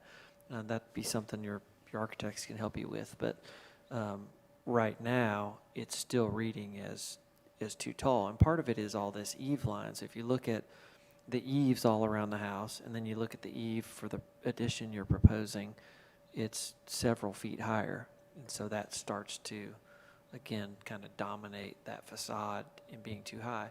And to your point about neighbors, yeah, it won't be visible from the street, but we still want it to meet guidelines because the whole city voted on that and everybody agreed that these guidelines are what we want to do. And you do have neighbors and they can see it, even if it's just a few. It's important that we protect the integrity of all our historic structures, and that's what our guidelines are for. So. And just this thing, so I live in an old house, and it, you know, I start out in the front with 12-foot ceilings. And as you go to the back, some of the ceilings get lower. You know, it's just a part of the charm of an old house. Not everything is exactly the same. And even the windows. So I've got 1/1 in the front, but as you go to the back, it's 4/4. And I always think they spent their money on the front. It's like we used to say, those folks are putting on the front. They spent all their money on the front, and that's where that comes from. So that's just part of it. There's certain things you can do. I mean, you might find you could vault some ceilings in the rear to get the more height that you want without affecting the actual structure, but somehow vault those ceilings. That might help because you've got a long slope. It looks that comes from between the two wings that come out. It might give you some extra headroom that you're looking for. I mean, there are different ways to do it and still maintain the charm of that change over time. And neighbors aren't supportive of it, just for the record. They wrote letters in saying that they all supported it and all that. So that was really important to us, that would be considerate of our neighbors. And Sure. that they were supportive of it. So we talked to all of them about that. It's good to have good neighbors. Oh my Yeah. goodness, we have the best neighbors. That street is just incredible. I can't believe we get to live there. And just one of the things, so on the back, when I'm looking at least the way the windows are drawn, they don't look like real 1/1 windows or double hung, or that they look like just a flat 15-panel window. Is that what they are? Yeah. And whenever you're proposing that little addition, you're taking those same windows and putting it in it. Exactly. So basically, you're taking I don't think we would approve windows like that on a historic house today. So now we're asked to take the ones that really are non-conforming and continue that use on a new addition. And so if you're looking at the windows, they need to have that double hung appearance, you know, in your enclosed porch. So those are just some parts of our guidelines to think about. Okay. So you're suggesting switch that to double hung? They should be have a double hung appearance. And just a note about your trim detailing on the front porch. If you'll go to the front page, the front porch is there. Real simple columns, but they have a little indentation, simple crown. So it was important to us that we kind of repeat that same feeling in the back. This is an 8-foot deep porch, and our addition is only 10 feet. So, and then it has tall ceilings on my front porch, so tall ceilings in the back. So that still was kind of the thought process there, and we did want to repeat the detailing there.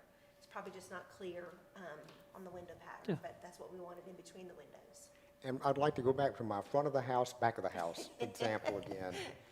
And even on mine, so, you know, I've got these turned posts on the front, but on the back, at the back porch and all that, there's just a simple chamfered post.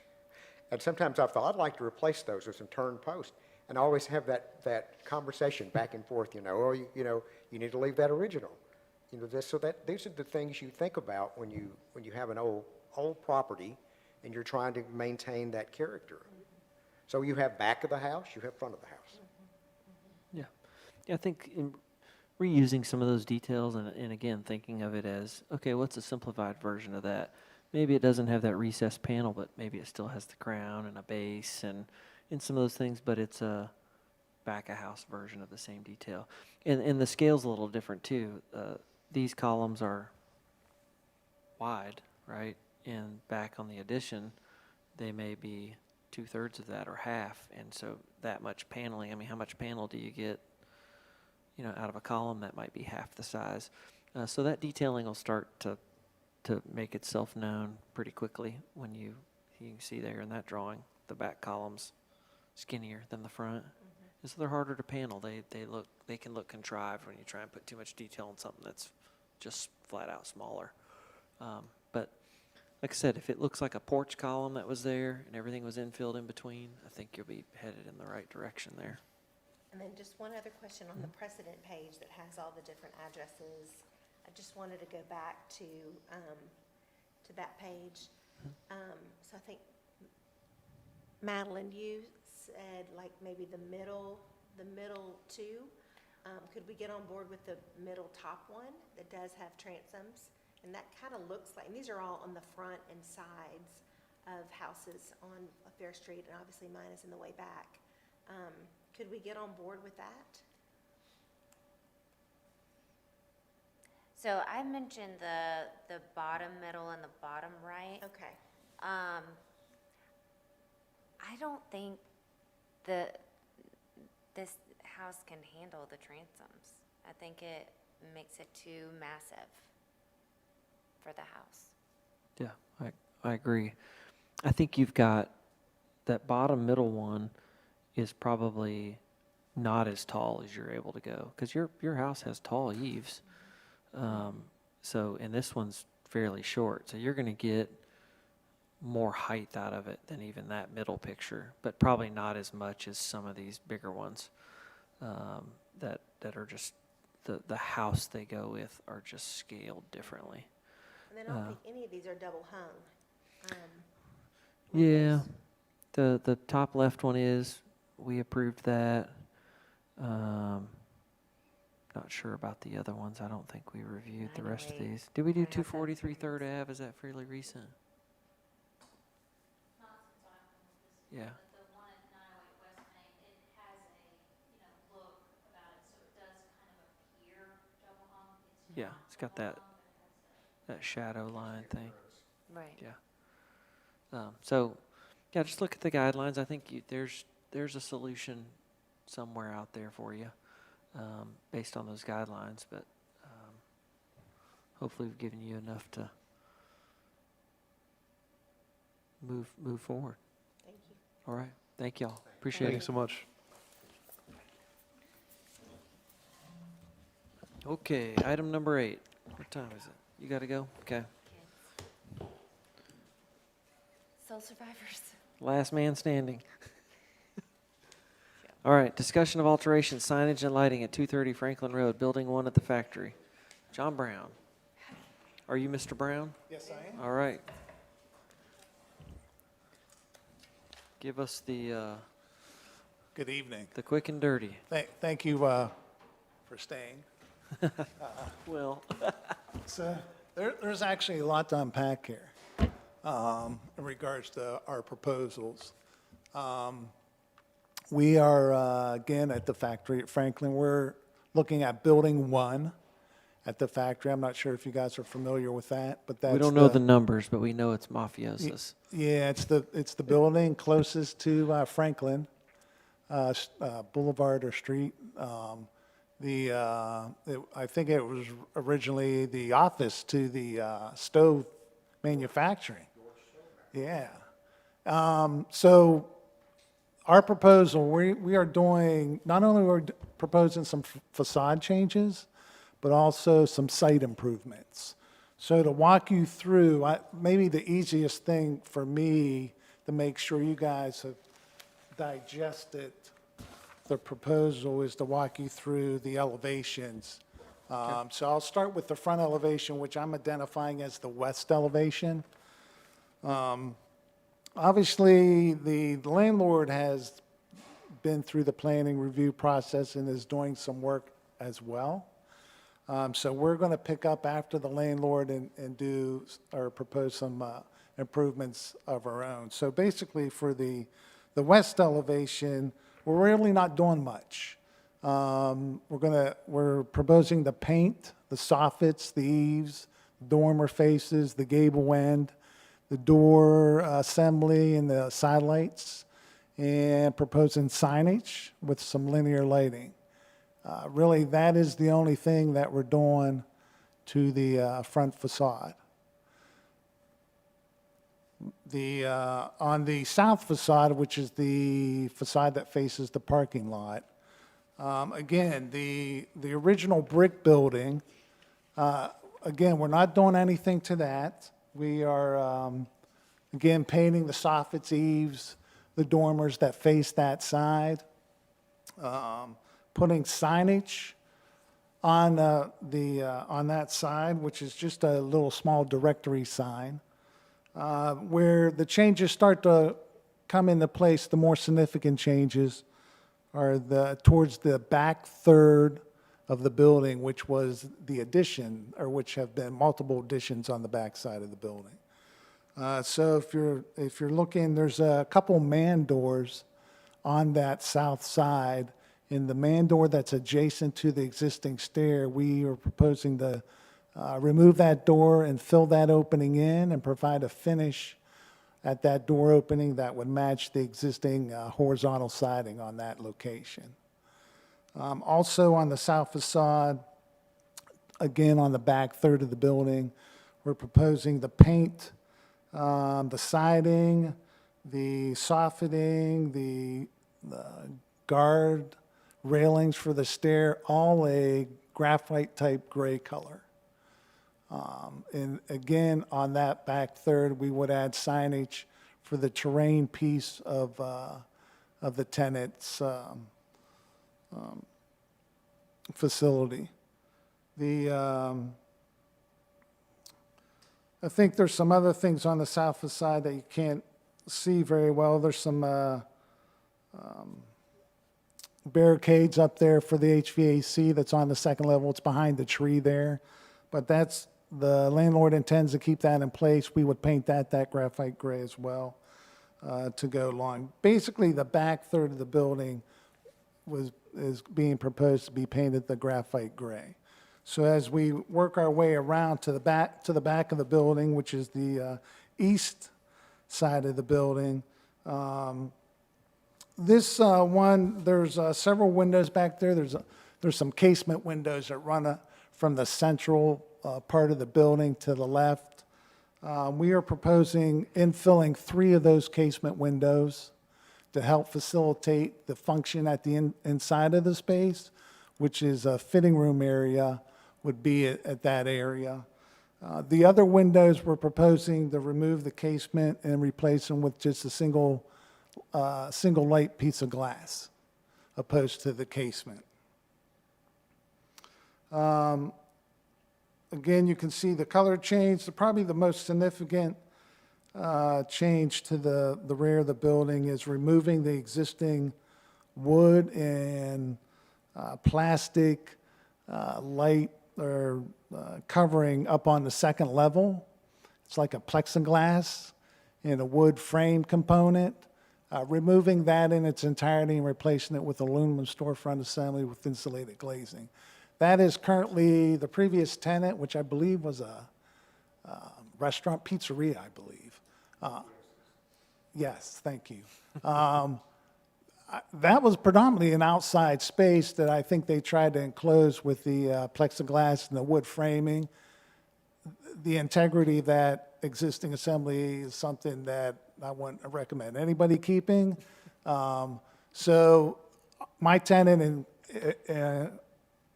intends to enclose that space and use that as an interior space. So to do that properly and to comply with the codes, we would provide aluminum storefront assembly, insulated glazing, and of course, that finish on that would match the graphite gray that we're proposing for the siding and stuff like that. Another component that I think we're looking at is the rear door there. It's kind of hidden behind the light post.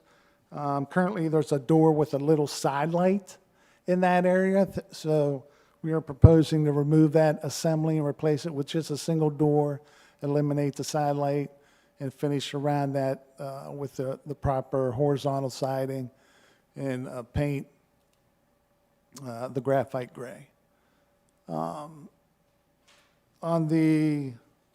And again, we would add signage on this facade as well. The terrain signage is up on the second level. You can see there. Again, we would propose linear lighting to light that sign in the evening or at the nighttime.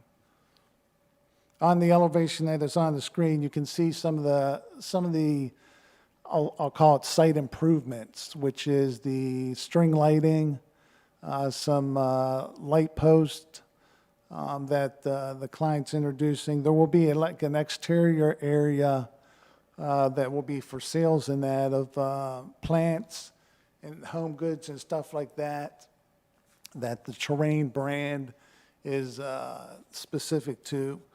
Also in the image that we're looking at, there's a potting shed component, and that is there's a sheet in the set presentation that kind of shows more specifics on that potting shed and what with the green roof and stuff like that. On the final facade side, the north side, again, there's no proposed elevation for this one, but the soffits fascia on the brick part of the facade would be painted the white color, Elmerare white, and then towards the back third of the space, that siding and soffits and that for the flatter roof would be painted the graphite gray. Along with some of those site improvements, there's in the set there's some there's a fence again, and then we have some again painted the graphite gray color, and then some proposed light post out there with again some of the string lights and stuff like that. The one component that really is not too evident, and it's shown in some of the elevations, but not all, is we are introducing an elevator to the building.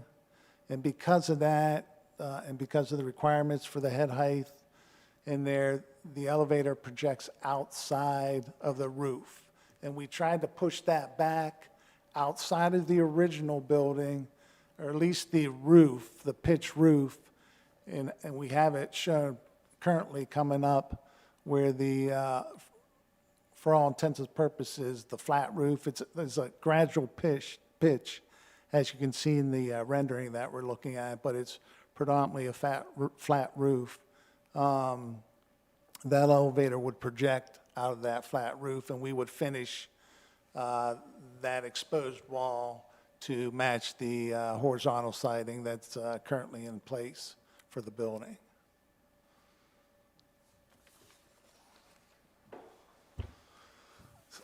I'll leave it to you. Okay.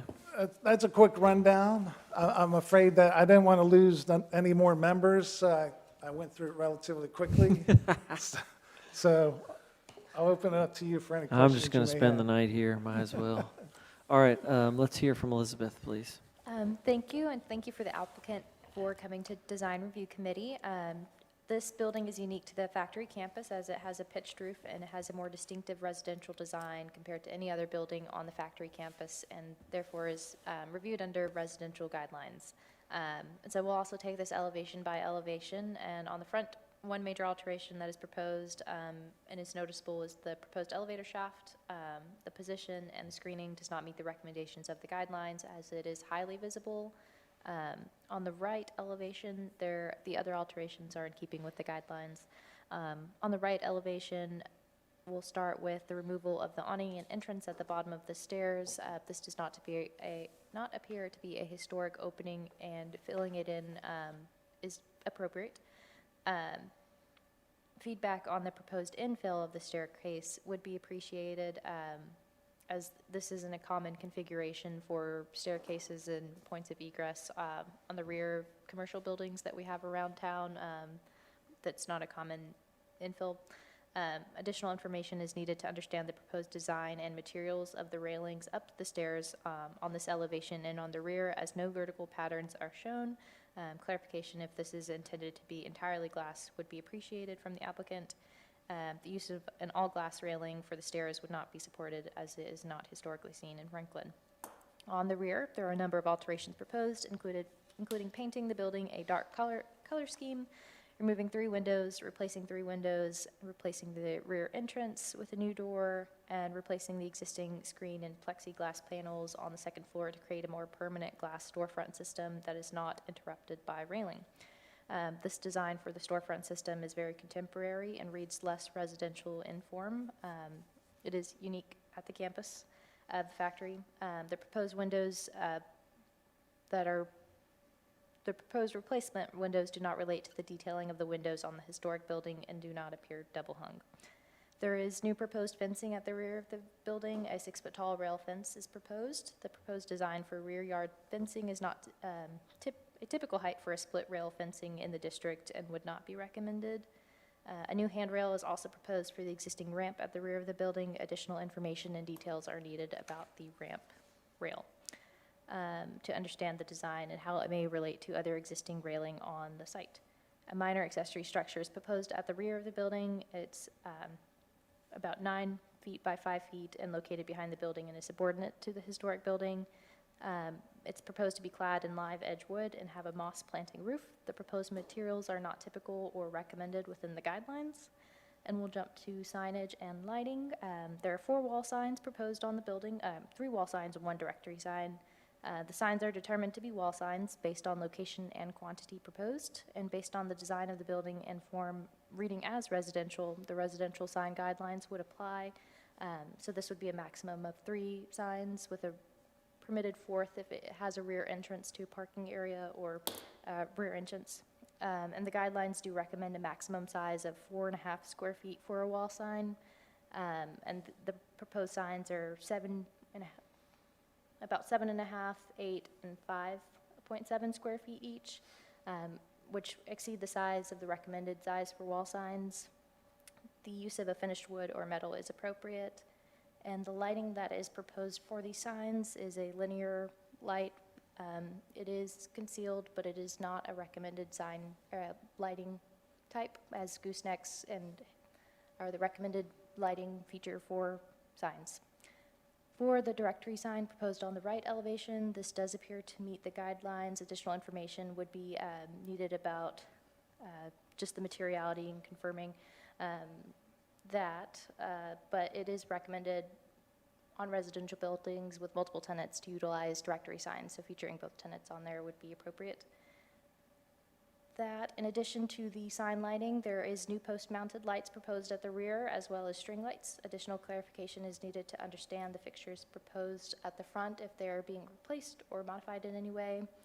The use of string lights would not be supported by the zoning ordinance in the locations that they are proposed, so we might have to have some additional information from our zoning administrator to confirm that, and the guidelines would not recommend new freestanding post-mounted lights for residential buildings.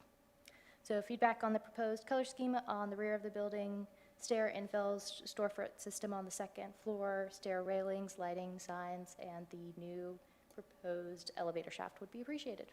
Thank you. Thank you, thank you. We're going to rock, paper, scissors for it. You want to go first? Yeah. Okay. Thank you. I'll tackle a little first. I'd like to say, first of all, that residential form. So we're looking at this as a residential form, although it's zoned commercial.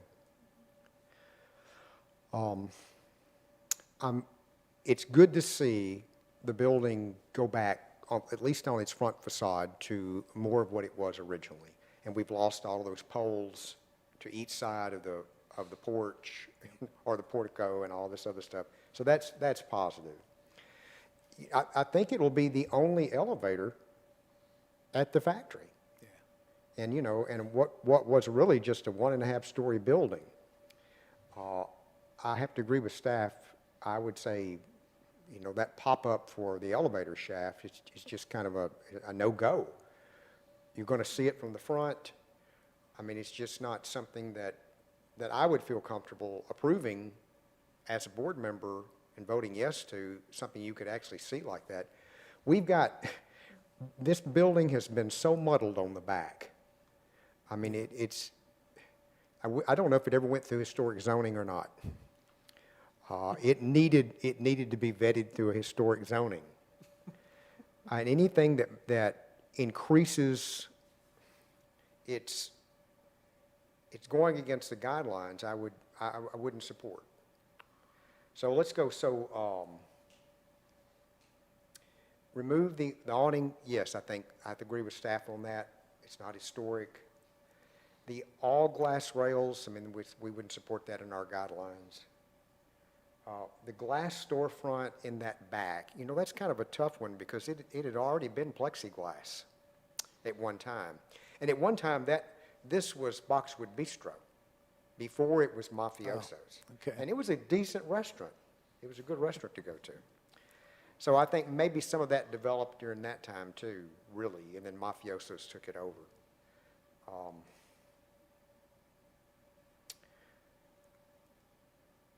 Lighting, I agree with staff. This residential form, though, is pretty limiting to some of the guidelines of what would be allowed, like signage. So I'd like to have more clarification on that. Yeah. If you don't mind me asking, what's driving that? The building has a pitched roof. I've done plenty of commercial buildings with pitched roofs. I think that's an unfair evaluation. The building has always been a commercial building. So how do you take a residence identification and associate with a building that's always been commercial? Yeah, and That doesn't make sense to me. yeah, I agree in some regards, because even though it's a residential form, it's not a residential scale. It's And pretty the wide. occupancy has never been Yeah. residential. Yeah, but I think, yes, I think all that's true, and I agree. But I also want us to be careful about the limitations on signage and things like that, because this is right up on Franklin Road. So when it comes to things like the signage, I don't think it would be fair to say, well, all the rest of the factory campus had, got an approval to do the signage that they did, and this one's the outlier because it's a different shape, maybe. I don't think that would be fair to tenants or owners.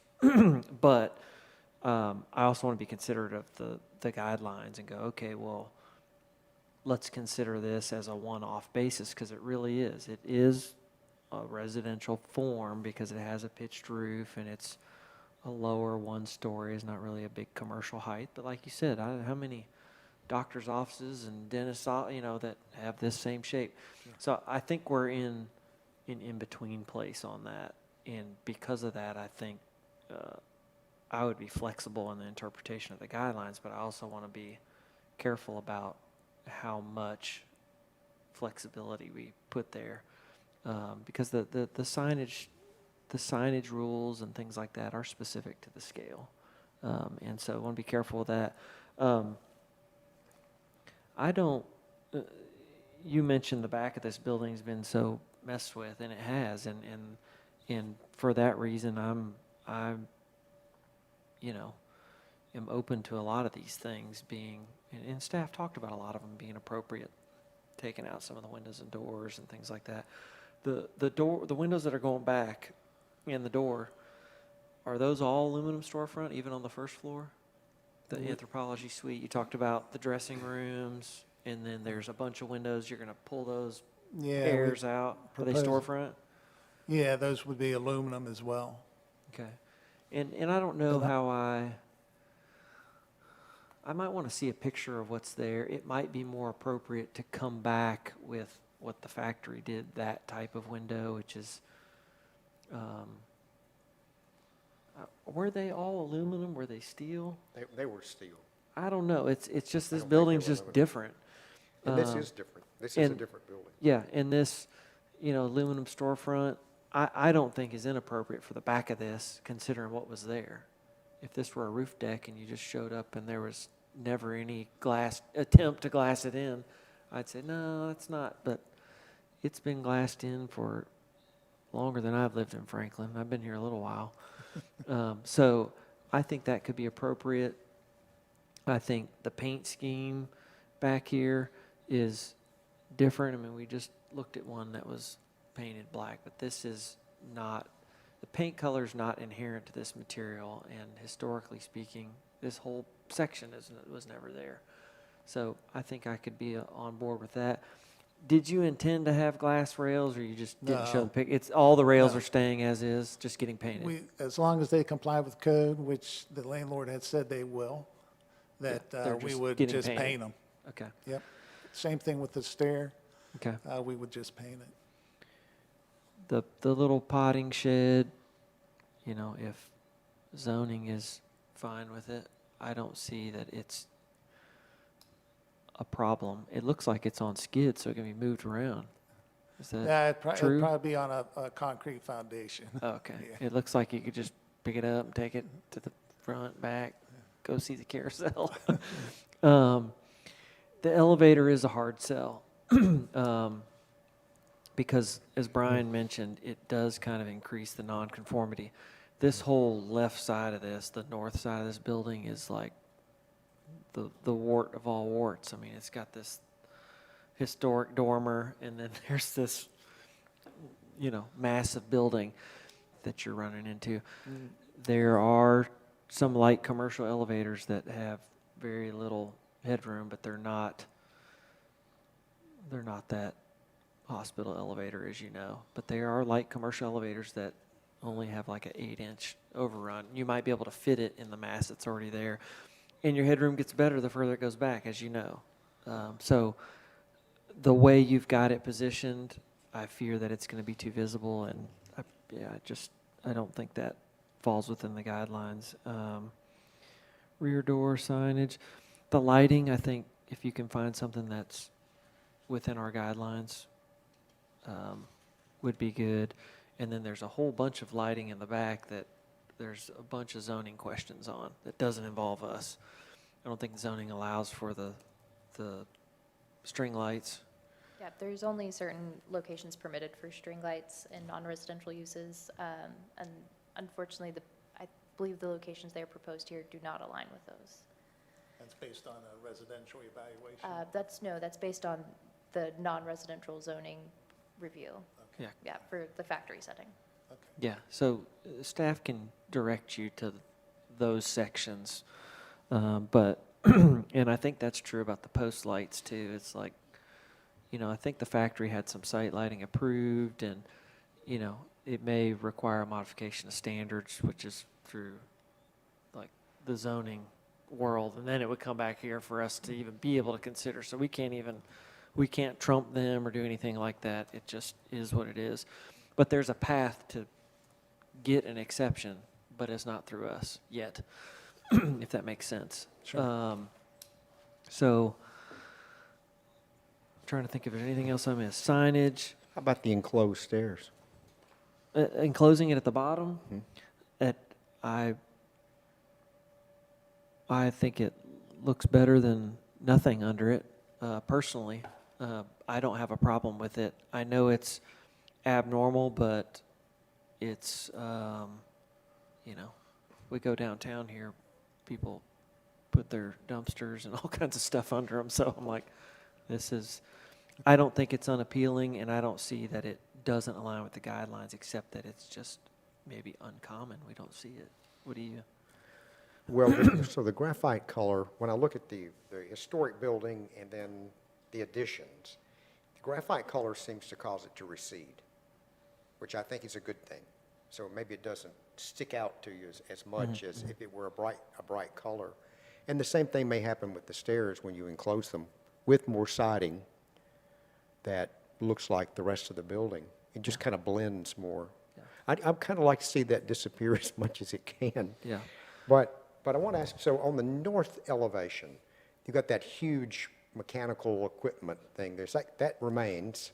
How are they, No, how are they that'll- screening that? That's supposed to go away. It's supposed to go away. It's supposed to go away. Well, that's a positive. Yeah. I think that was and that was to that point. I was trying to remember, did we approve some things on this building already? Yes, you And did. part of it was the removal of that mechanical units. And the other thing I was thinking about is on the second floor next to the glass thing, we approved new screening to match the metal, the black metal that's been used elsewhere. Am I recalling correctly, or was it painted wood? I have to double check the color of the mechanical screening. It might have been to match the urban bronze roof that they got approved to install Okay. as well. And our guidelines do not support us painting materials like that are a pre-finished material where the color is inherent in the material. So it's not like siding that's intended to be painted, it shows up primed. Right. The metal roofing, if that was what they're going to use to screen it, probably doesn't need to be painted on top of the brand-new Kynar baked-on finish, if that makes sense. Yep. I don't remember what it was. They'll have to look it up. I don't know if they've installed the new screening or if it's still wooden screening up there, I but don't believe they have, yeah. And I have two thoughts on the glass panels. I mean, we already know this is muddled the way it is already. So you have to ask the question on that historically. I mean, do you want to try to make it look like the factory? Or if it had a different look, like a little bit of a modern look like it's got, if that might be a better solution in this case than trying to make it look like the factory? I think so. And when I mentioned the factory's windows, I was just thinking about that lower floor where they're replacing casements. But all that second-story storefront, basically, I think, you're basically going to get the same aesthetic they have, except it's going to function better and look better, but it's going to be a glassed-in room. And you're right. I think just letting it be a contemporary one-off, I actually think some of this language here, even though it's not exact, is going to be bookended by the hotel, and the hotel's going to look newer, and it should. It's new. And I think this is the other end of campus, and this part of the building is not what we would consider contributing historic piece. So it should just look different.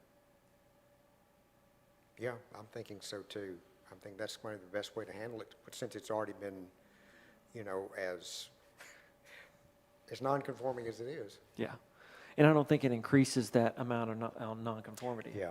It's still this different section of the building, and it's no different than it was. Yeah, I think if you tried to make it look like the factory, it wouldn't work. No, it'll be contrived, certainly. Yeah. So the big things, looking at, how did you feel about, the residential guidelines for signage are a little more restrictive. Well, at 4.5 square feet, that's very restrictive. Yeah, and like to have this be really the only building that has this signage type that's kind of a directory. I know there's directories around campus, but everybody has a big sign too. But by our guidelines, with historic guidelines, they'd only be allowed 9 square feet, wouldn't it? for a commercial building, yes, For a 9 square commercial feet, building. which all the wall signs that they have proposed do meet that recommendation. All right. It's the residential is 4.5 square. and quantity. Both are quantity, so no more than 3 are recommended for a building or a tenant retail space. This is all one retail tenant space. It's not separated by any suite spaces or anything like that, so it's all one. And But they have 2 tenants though. it's all one retail tenant space, though, from our understanding. So the anthropology on the very front is only 9 square feet? That would be the recommended size maximum for a wall The sign. recommended is not what we're seeing here? No. Oh, No. okay. The what is on the front is proposed to be 7.3 square feet So with the as pin shown, it lettering would meet the 9.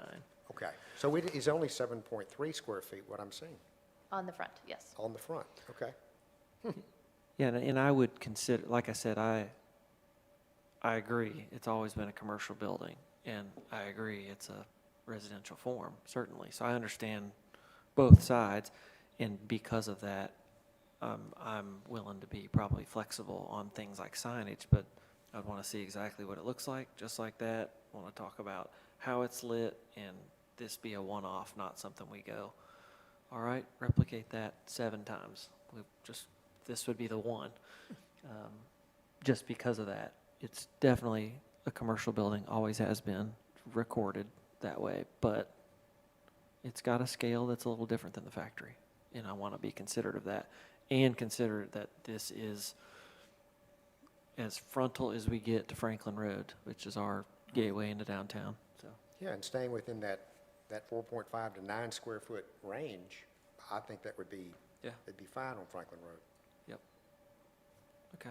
And So be it's- within our guidelines as normal for the commercial part. That's right. Yeah. Lighting, you feel like you can find something that there's lots of lighting. Yeah. But yeah, We can look at lighting. most again. of them are gooseneck type fixtures, and you might look at our downtown and see. We've got some that we don't want you to pick that are downtown, but there's a lot that we do want, would be fine. So does this mean the anthropology downtown location is moving out to the factory? Nah, not necessarily. Okay, Yeah, not necessarily. just wondered about that. You supposed to ask questions like that? Well, I mean, there's just 2 of us. So, Where's Miss Jones moving? so if I can ask a few questions, just Sure. make sure I'm clear. In regards to the elevator, obviously, that's a tough one because the space doesn't get compliant unless I have access to the second level with vertical transportation.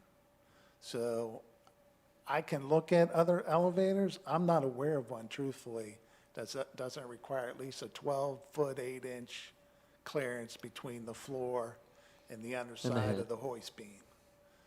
And no matter where I put it in the building, it's projecting above the roof, no matter where I put it. So I think it's looking at the elevations that we have, that we show that bump up. So it's kind of an unfair disadvantage because we're looking straight on. We're not looking where a person walking on the parking lot would be looking up. And I believe somebody's in the front of that building in the parking lot looking up is never going to see the top of that elevator. Well, we've had some folks who've brought us like drive-by renderings and just see what we can see. Driving down Franklin Road, because that's really the view shed we're trying to protect. I have no doubt that people in the parking lot can't see it. But you're pretty exposed coming in from the north side. You're driving south, it's going to be exposed, and we have to consider that angle as well. Jared, you have something on the elevator? I was just going to ask your intent on the elevator. Is it 2 different tenants? One's on the bottom floor, one's on the top floor, and it's 2 different uses? Is that the reasoning for your elevator as opposed to a chair lift? Just kind of giving them more clarity on how you're getting there with that. Yeah, a chair lift, I mean, we've looked at chair lifts. Usually chair lifts, and as far as the accessibility code, chair lifts are used to adapt into an existing facility type condition. We're doing such a vast changing of the interior of the space that, to me, that won't comply providing a chair lift. The other reason for a full, I'll call it a full elevator component, 2,500 capacity, is to move not only customers, but merchandise up and down. And there will be customers on both floors here. Well, so the height that you're proposing, that we see popped up, is that the same height as the glass addition on the rear. Do you mean like at the peak of the ridge? Yeah, yeah, we're like, It's, that's something I have to look at. It's probably close, but I mean, could you I put it on can't the tell rear? you for sure that it is or not, but Could it's you put probably it in that close. space at the rear where you've got terrain? Yeah, I don't know if you know all the original buildings, wood construction. The addition is masonry and precast concrete floor planks. So to cut into those to accommodate an elevator gets a little bit more challenging and costly to accommodate. So that's, we've moved it up to fit within the wood floor framing, but still be in that gently sloped roof condition and not in the pitched standing seam, dark bronze roof that the landlord's going to install. So we tried to push it back as far as we could, but keep it in the wood assembly opposed to move it back into the precast concrete floor assembly. Yeah, look at some other elevator options. There's some out there. You know, I'm looking at one here, 104-inch overhead, commercial loaded ADA elevator. But they're out there. It might give you something that isn't in between, that gets you the loading you need to do the freight, but also get the people moving, which is Sure. usually easier than the freight, and give the headroom, you know, relieve us on this chimney sticking out here. And like I said, you're welcome to try and do a 3D or something to show us that, hey, it's not visible, or if it is visible, how much.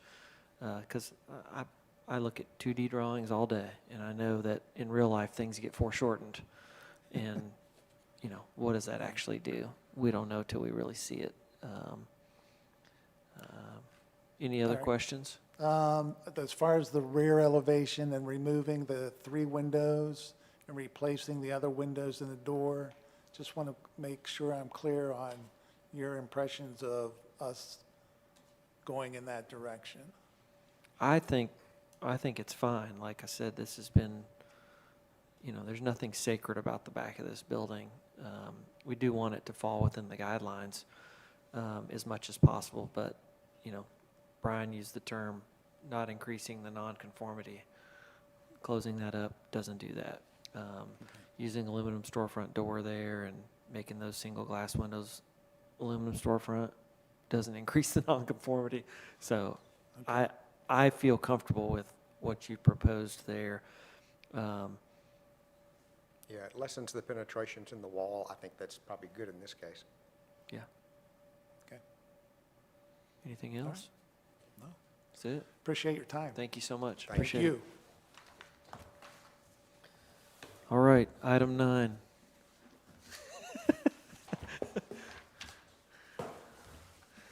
Discussion of site alterations, site elements, gates and lighting at 1835, 1837, 1839, 1841, 1843, William Campbell Court, Magnolia Hall, lots 2 through 6.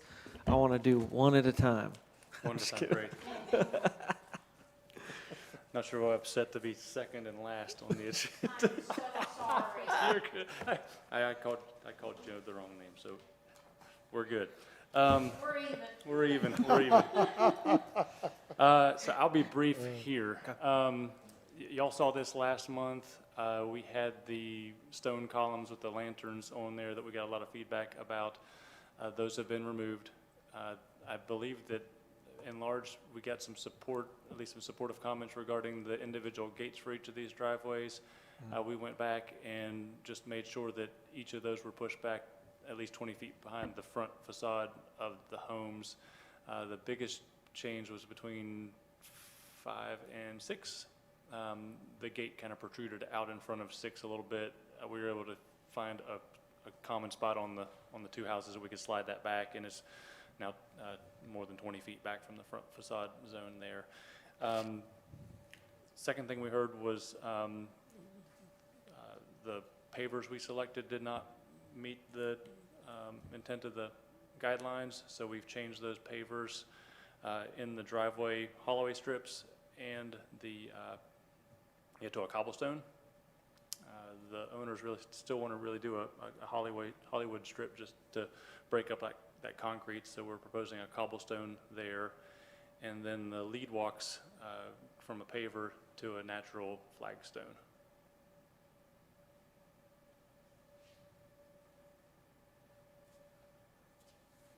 So what is okay, we've got this cobblestone strip in the middle and this Yes. apron around the gate. What's the remainder there, concrete? Concrete, Okay, yes. understood. Yep. Yeah, Flagstone, the concrete cobblestone will be walks. the cobblestone will be the Hollywood strip, and then the apron under the gates. We still have the decomposed granite across the one path that goes to Yes, the yes, park. yeah, Okay. All right, staff, if you want to give us a rundown, Yes. Elizabeth. These thank you. comments are also short. The proposed stone walkway material and fencing at gates are all appropriate in light of the guidelines. The proposed cobblestone for the Hollywood Drive and gate pad design is not a material that is recommended by the guidelines, as historically typical materials would include gravel, concrete, bricks, or asphalt. And this is vested in the 2016 Historic District Design Guidelines. So feedback on the proposed cobblestone for an additional driveway material is appreciated. Thank you. Okay, thank you. I'm looking at the elevations below. In between 5 and 6, the plan shows you're going to have a single gate. It looks like 2 on the, Yes, it's a single gate, but it'll be designed to look like a pair. a pair of Okay, of okay. gates.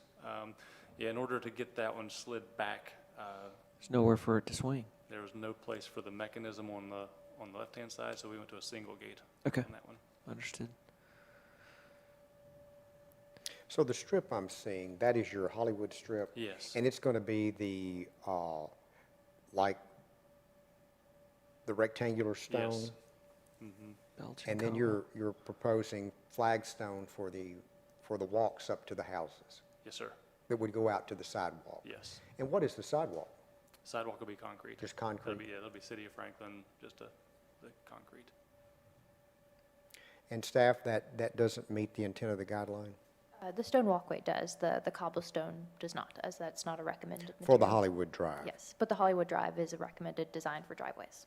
So is that concrete and then you just have the strip down the middle? Yes. So you do have a concrete drive, you just have a strip down the middle that's A decorative strip, just to, just stone? yeah. I'm indifferent to it. I think this is a lot better than what we saw before. I think it's simpler and not so busy, which is good. I think the Hollywood strip could still have the potential of making it sort of busy feeling, but I don't think there's a lot of it. I think I half expected to see the gate apron and the curb cut to your driveway as being like the cobbles and everything being concrete in between, just kind of have it's almost like an audible thing too, as you're getting ready to run over the actual sidewalk. You get that, almost like a rumble strip at your curb cut, which you might get from these Hollywood strips. But the Hollywood strip is just a level of detail that, it's like that was always some less permanent material. Like grass. It's grass or a little bit of gravel or whatever. And for it to be the nicest material, I mean, Belgian cobbles are, it's a pretty nice material. And not that it's not beautiful again, but it's one of those things, it's like the hierarchy's upside down or something on the materiality. But like I said, I think it'd be beautiful, and I'm sort of indifferent to it if that's what they want to do. I don't think it's necessarily inappropriate because it's so limited, but is it providing too much kind of detail, and something even more simplified just lets the houses stand out more? Yeah, I would say I'm indifferent to it too, and I think if it were a grass strip, I mean, residences going to their home could drive into that little grass strip area and with their tires, and Oh, it'd be tore up. it'd be tore up. It sure would. We talked about grass strips, and they're beautiful when they first go in, but they're just a hassle to kind of yeah. keep them maintained. Yeah, they'll be full of dandelions and crabgrass and, Yeah, when it's 110-degree heat index for a week or so this time of year, it doesn't do very well. I can see why you want that more permanent structure. Yeah. Did you consider brick at all? We did consider some brick. We considered, there's kind of a crab orchard blend flagstone as well, which is more of an orangey buffy color. But after going back and reviewing all of the houses, May not go with every house, yeah. it just there may be one house that you could do some brick with, but everything else just seemed like the gray flag and the gray cobblestone was going to complement it, not stick out as much. So everything will be uniform. I mean, all the sidewalks will be the same, and all the drives will be the same, and As we it'll all be currently- the same. Yep, Except as we the currently- gates, the one thing that's custom to, all the gates will be different variations. Well, I know we have approved cobblestone. yeah, we drive did a whole before. drive. And then, something to consider too, I don't know if this makes any difference, but across the street, you've got the mansion and it's got gravel in the roundabout. But it has an apron of, is it Belgian? It'll have a concrete apron and a concrete ribbon curb. Okay. So you've got some things, different materials. I don't know, I was thinking maybe these little strips ought to be that same gravel, but it's just, somebody's got to maintain it. Yeah, that'll be all over the place. Yeah. I mean, there's a part of me that says, depending on the style of the house, I mean, different material. I mean, brick for some, cobblestones for others, where it's appropriate, that looks like that house. I mean, but I guess everything needs to be uniform. Well, when we looked at different materials on there, we kind of considered a brick, a gray cobblestone, and then this crab orchard cobblestone. And the crab orchard didn't really go with any of the exterior colors for the houses. There was one that brick may be appropriate, but we didn't want to just have a single oddball out, so that's why we kind of decided to just go more of a uniform approach. That's kind of why I keep deferring to maybe we shouldn't just have the Hollywood strip at all, because it's like you're always trying to how do you make it go? And if you're having to keep trying to make it go, just don't make it go. and you could do something at the aprons or something just like they've done at the gates, but repeat just a little strip at the curb cut or something and just simplify it even more, because I think I don't want to draw attention to the driveway at all. I mean, I wish there weren't any driveways in the front of this development at all, but understand why they're there. But I don't want them to become some dominant feature. I'd rather those finer materials, finer details be put on the walks, the steps up, things like that are to the front door, and really downplay the driveway as much as possible. And I think pushing the gates back where you have them is going to help downplay them, but they're still going to be, they're going to be a beautiful feature, right? But they're attached to the house at that point because they're back. So it's going to feel like an extension of the house, whereas the driveway, it's like, well, now it's drawing your eye towards, well, there's this thing that nobody ever wants to ever know about their driveway. They don't ever want to see it. If we could all, it's like people lie about watching TV all the time. We don't want even to admit how much we drive around and use our cars, right? But it's a necessity, and we're just drawing attention to it by putting this nicer strip down the middle and all that. I just think it's got to be downplayed. And so the sidewalk it's that close to all the houses. What I'm seeing there is sidewalk that makes the curve. Yes. And then you see the flagstone and the steps that go up. Yes. The sidewalks on 2 through 5, those front setbacks were pushed back to miss those sugar maple trees lining the road. So that's why that sidewalk's been pushed back as well. So most of those walks to the house are pretty short. Yeah. They get a little bit longer, well, some of them get a little longer as you get around that corner, but I can't remember many in the historic district, I mean, as far as with historic homes, many flagstone walks that we've approved. There's a mixture of different walkway materials along Boyd Mill. So there is stone seen there, and there are a few. There's not a whole lot, but it is seen. I think it's a more historically typical material in other places, but not super common. Yeah, and we are comparing this to the Boyd Mill Strip district. there, yeah. Boyd Mill's got a pretty good mix of new and old too. It does. So, yeah, I'm sort of indifferent to it. Simple's better when it comes to driveway to me, but if the Rumble Strip or whatever you want to call it, Hollywood Strip, is something that the owners want to do and do it out of cobble, I don't think it's not in keeping with the guidelines. It's just a level of detail that's above and beyond. Yeah, and I think, what is it? If I'm driving by that, I would think, what is that? I mean, that's a strip in the middle of the concrete drive. It may not serve the purpose you want it. Just concrete might be the best solution. yeah, it's really just an attempt to, to dress these To- driveways up and not have them feel so, like Mary mentioned earlier. What about some kind of edging, an edge? Use the cobbles at the edge, Yeah. frame just from the gate apron to the curb cut, and fill the body with concrete. And a nice concrete. Yeah. We could certainly consider that. 'Cause that could look nice. And it'd be dressed up, but not so kind of busy feeling. It's just an edge. Because that's what's at Magnolia Hall, isn't it? At the, around the motor court, right, in front of the garage, there's little detailing. Edged.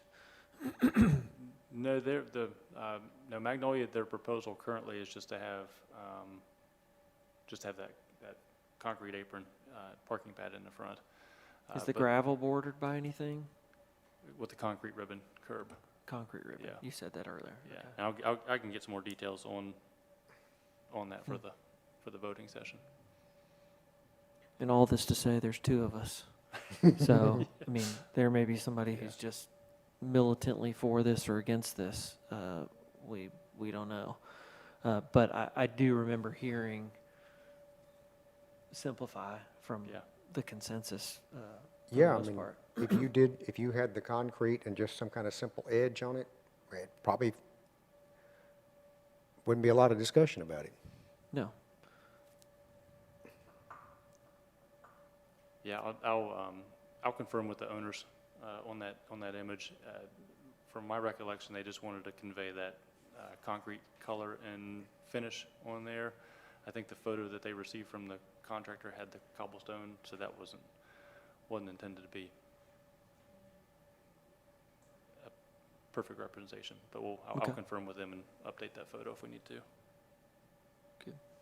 Anything else? That's it. Any other specific? We're good. Okay. Anything from staff? You probably have an announcement about Thursday. Yes, Thank I do. you. Thank you so much, Jason. We have a special DRC meeting for 318 Franklin Road, and it is going to be this Thursday, August 21st, starting at 3 o'clock at 324 Liberty Pike, Suite 150. And this location is the previous special DRC location, and as previously, please park in the rear parking lot behind Jameson Station. And then the second announcement is that we are having a preservation plan update community meeting and open house, and it will be next Wednesday, August 27th, from 5 to 7 o'clock here at Eastern Flank. And all are welcome to come and provide input for the development of the preservation plan and review the existing conditions report. All right. Thank you, staff, for your hard work. Thank you, Jared. For the galley, there's still one left. Yes. Thank you all very much. We are adjourned.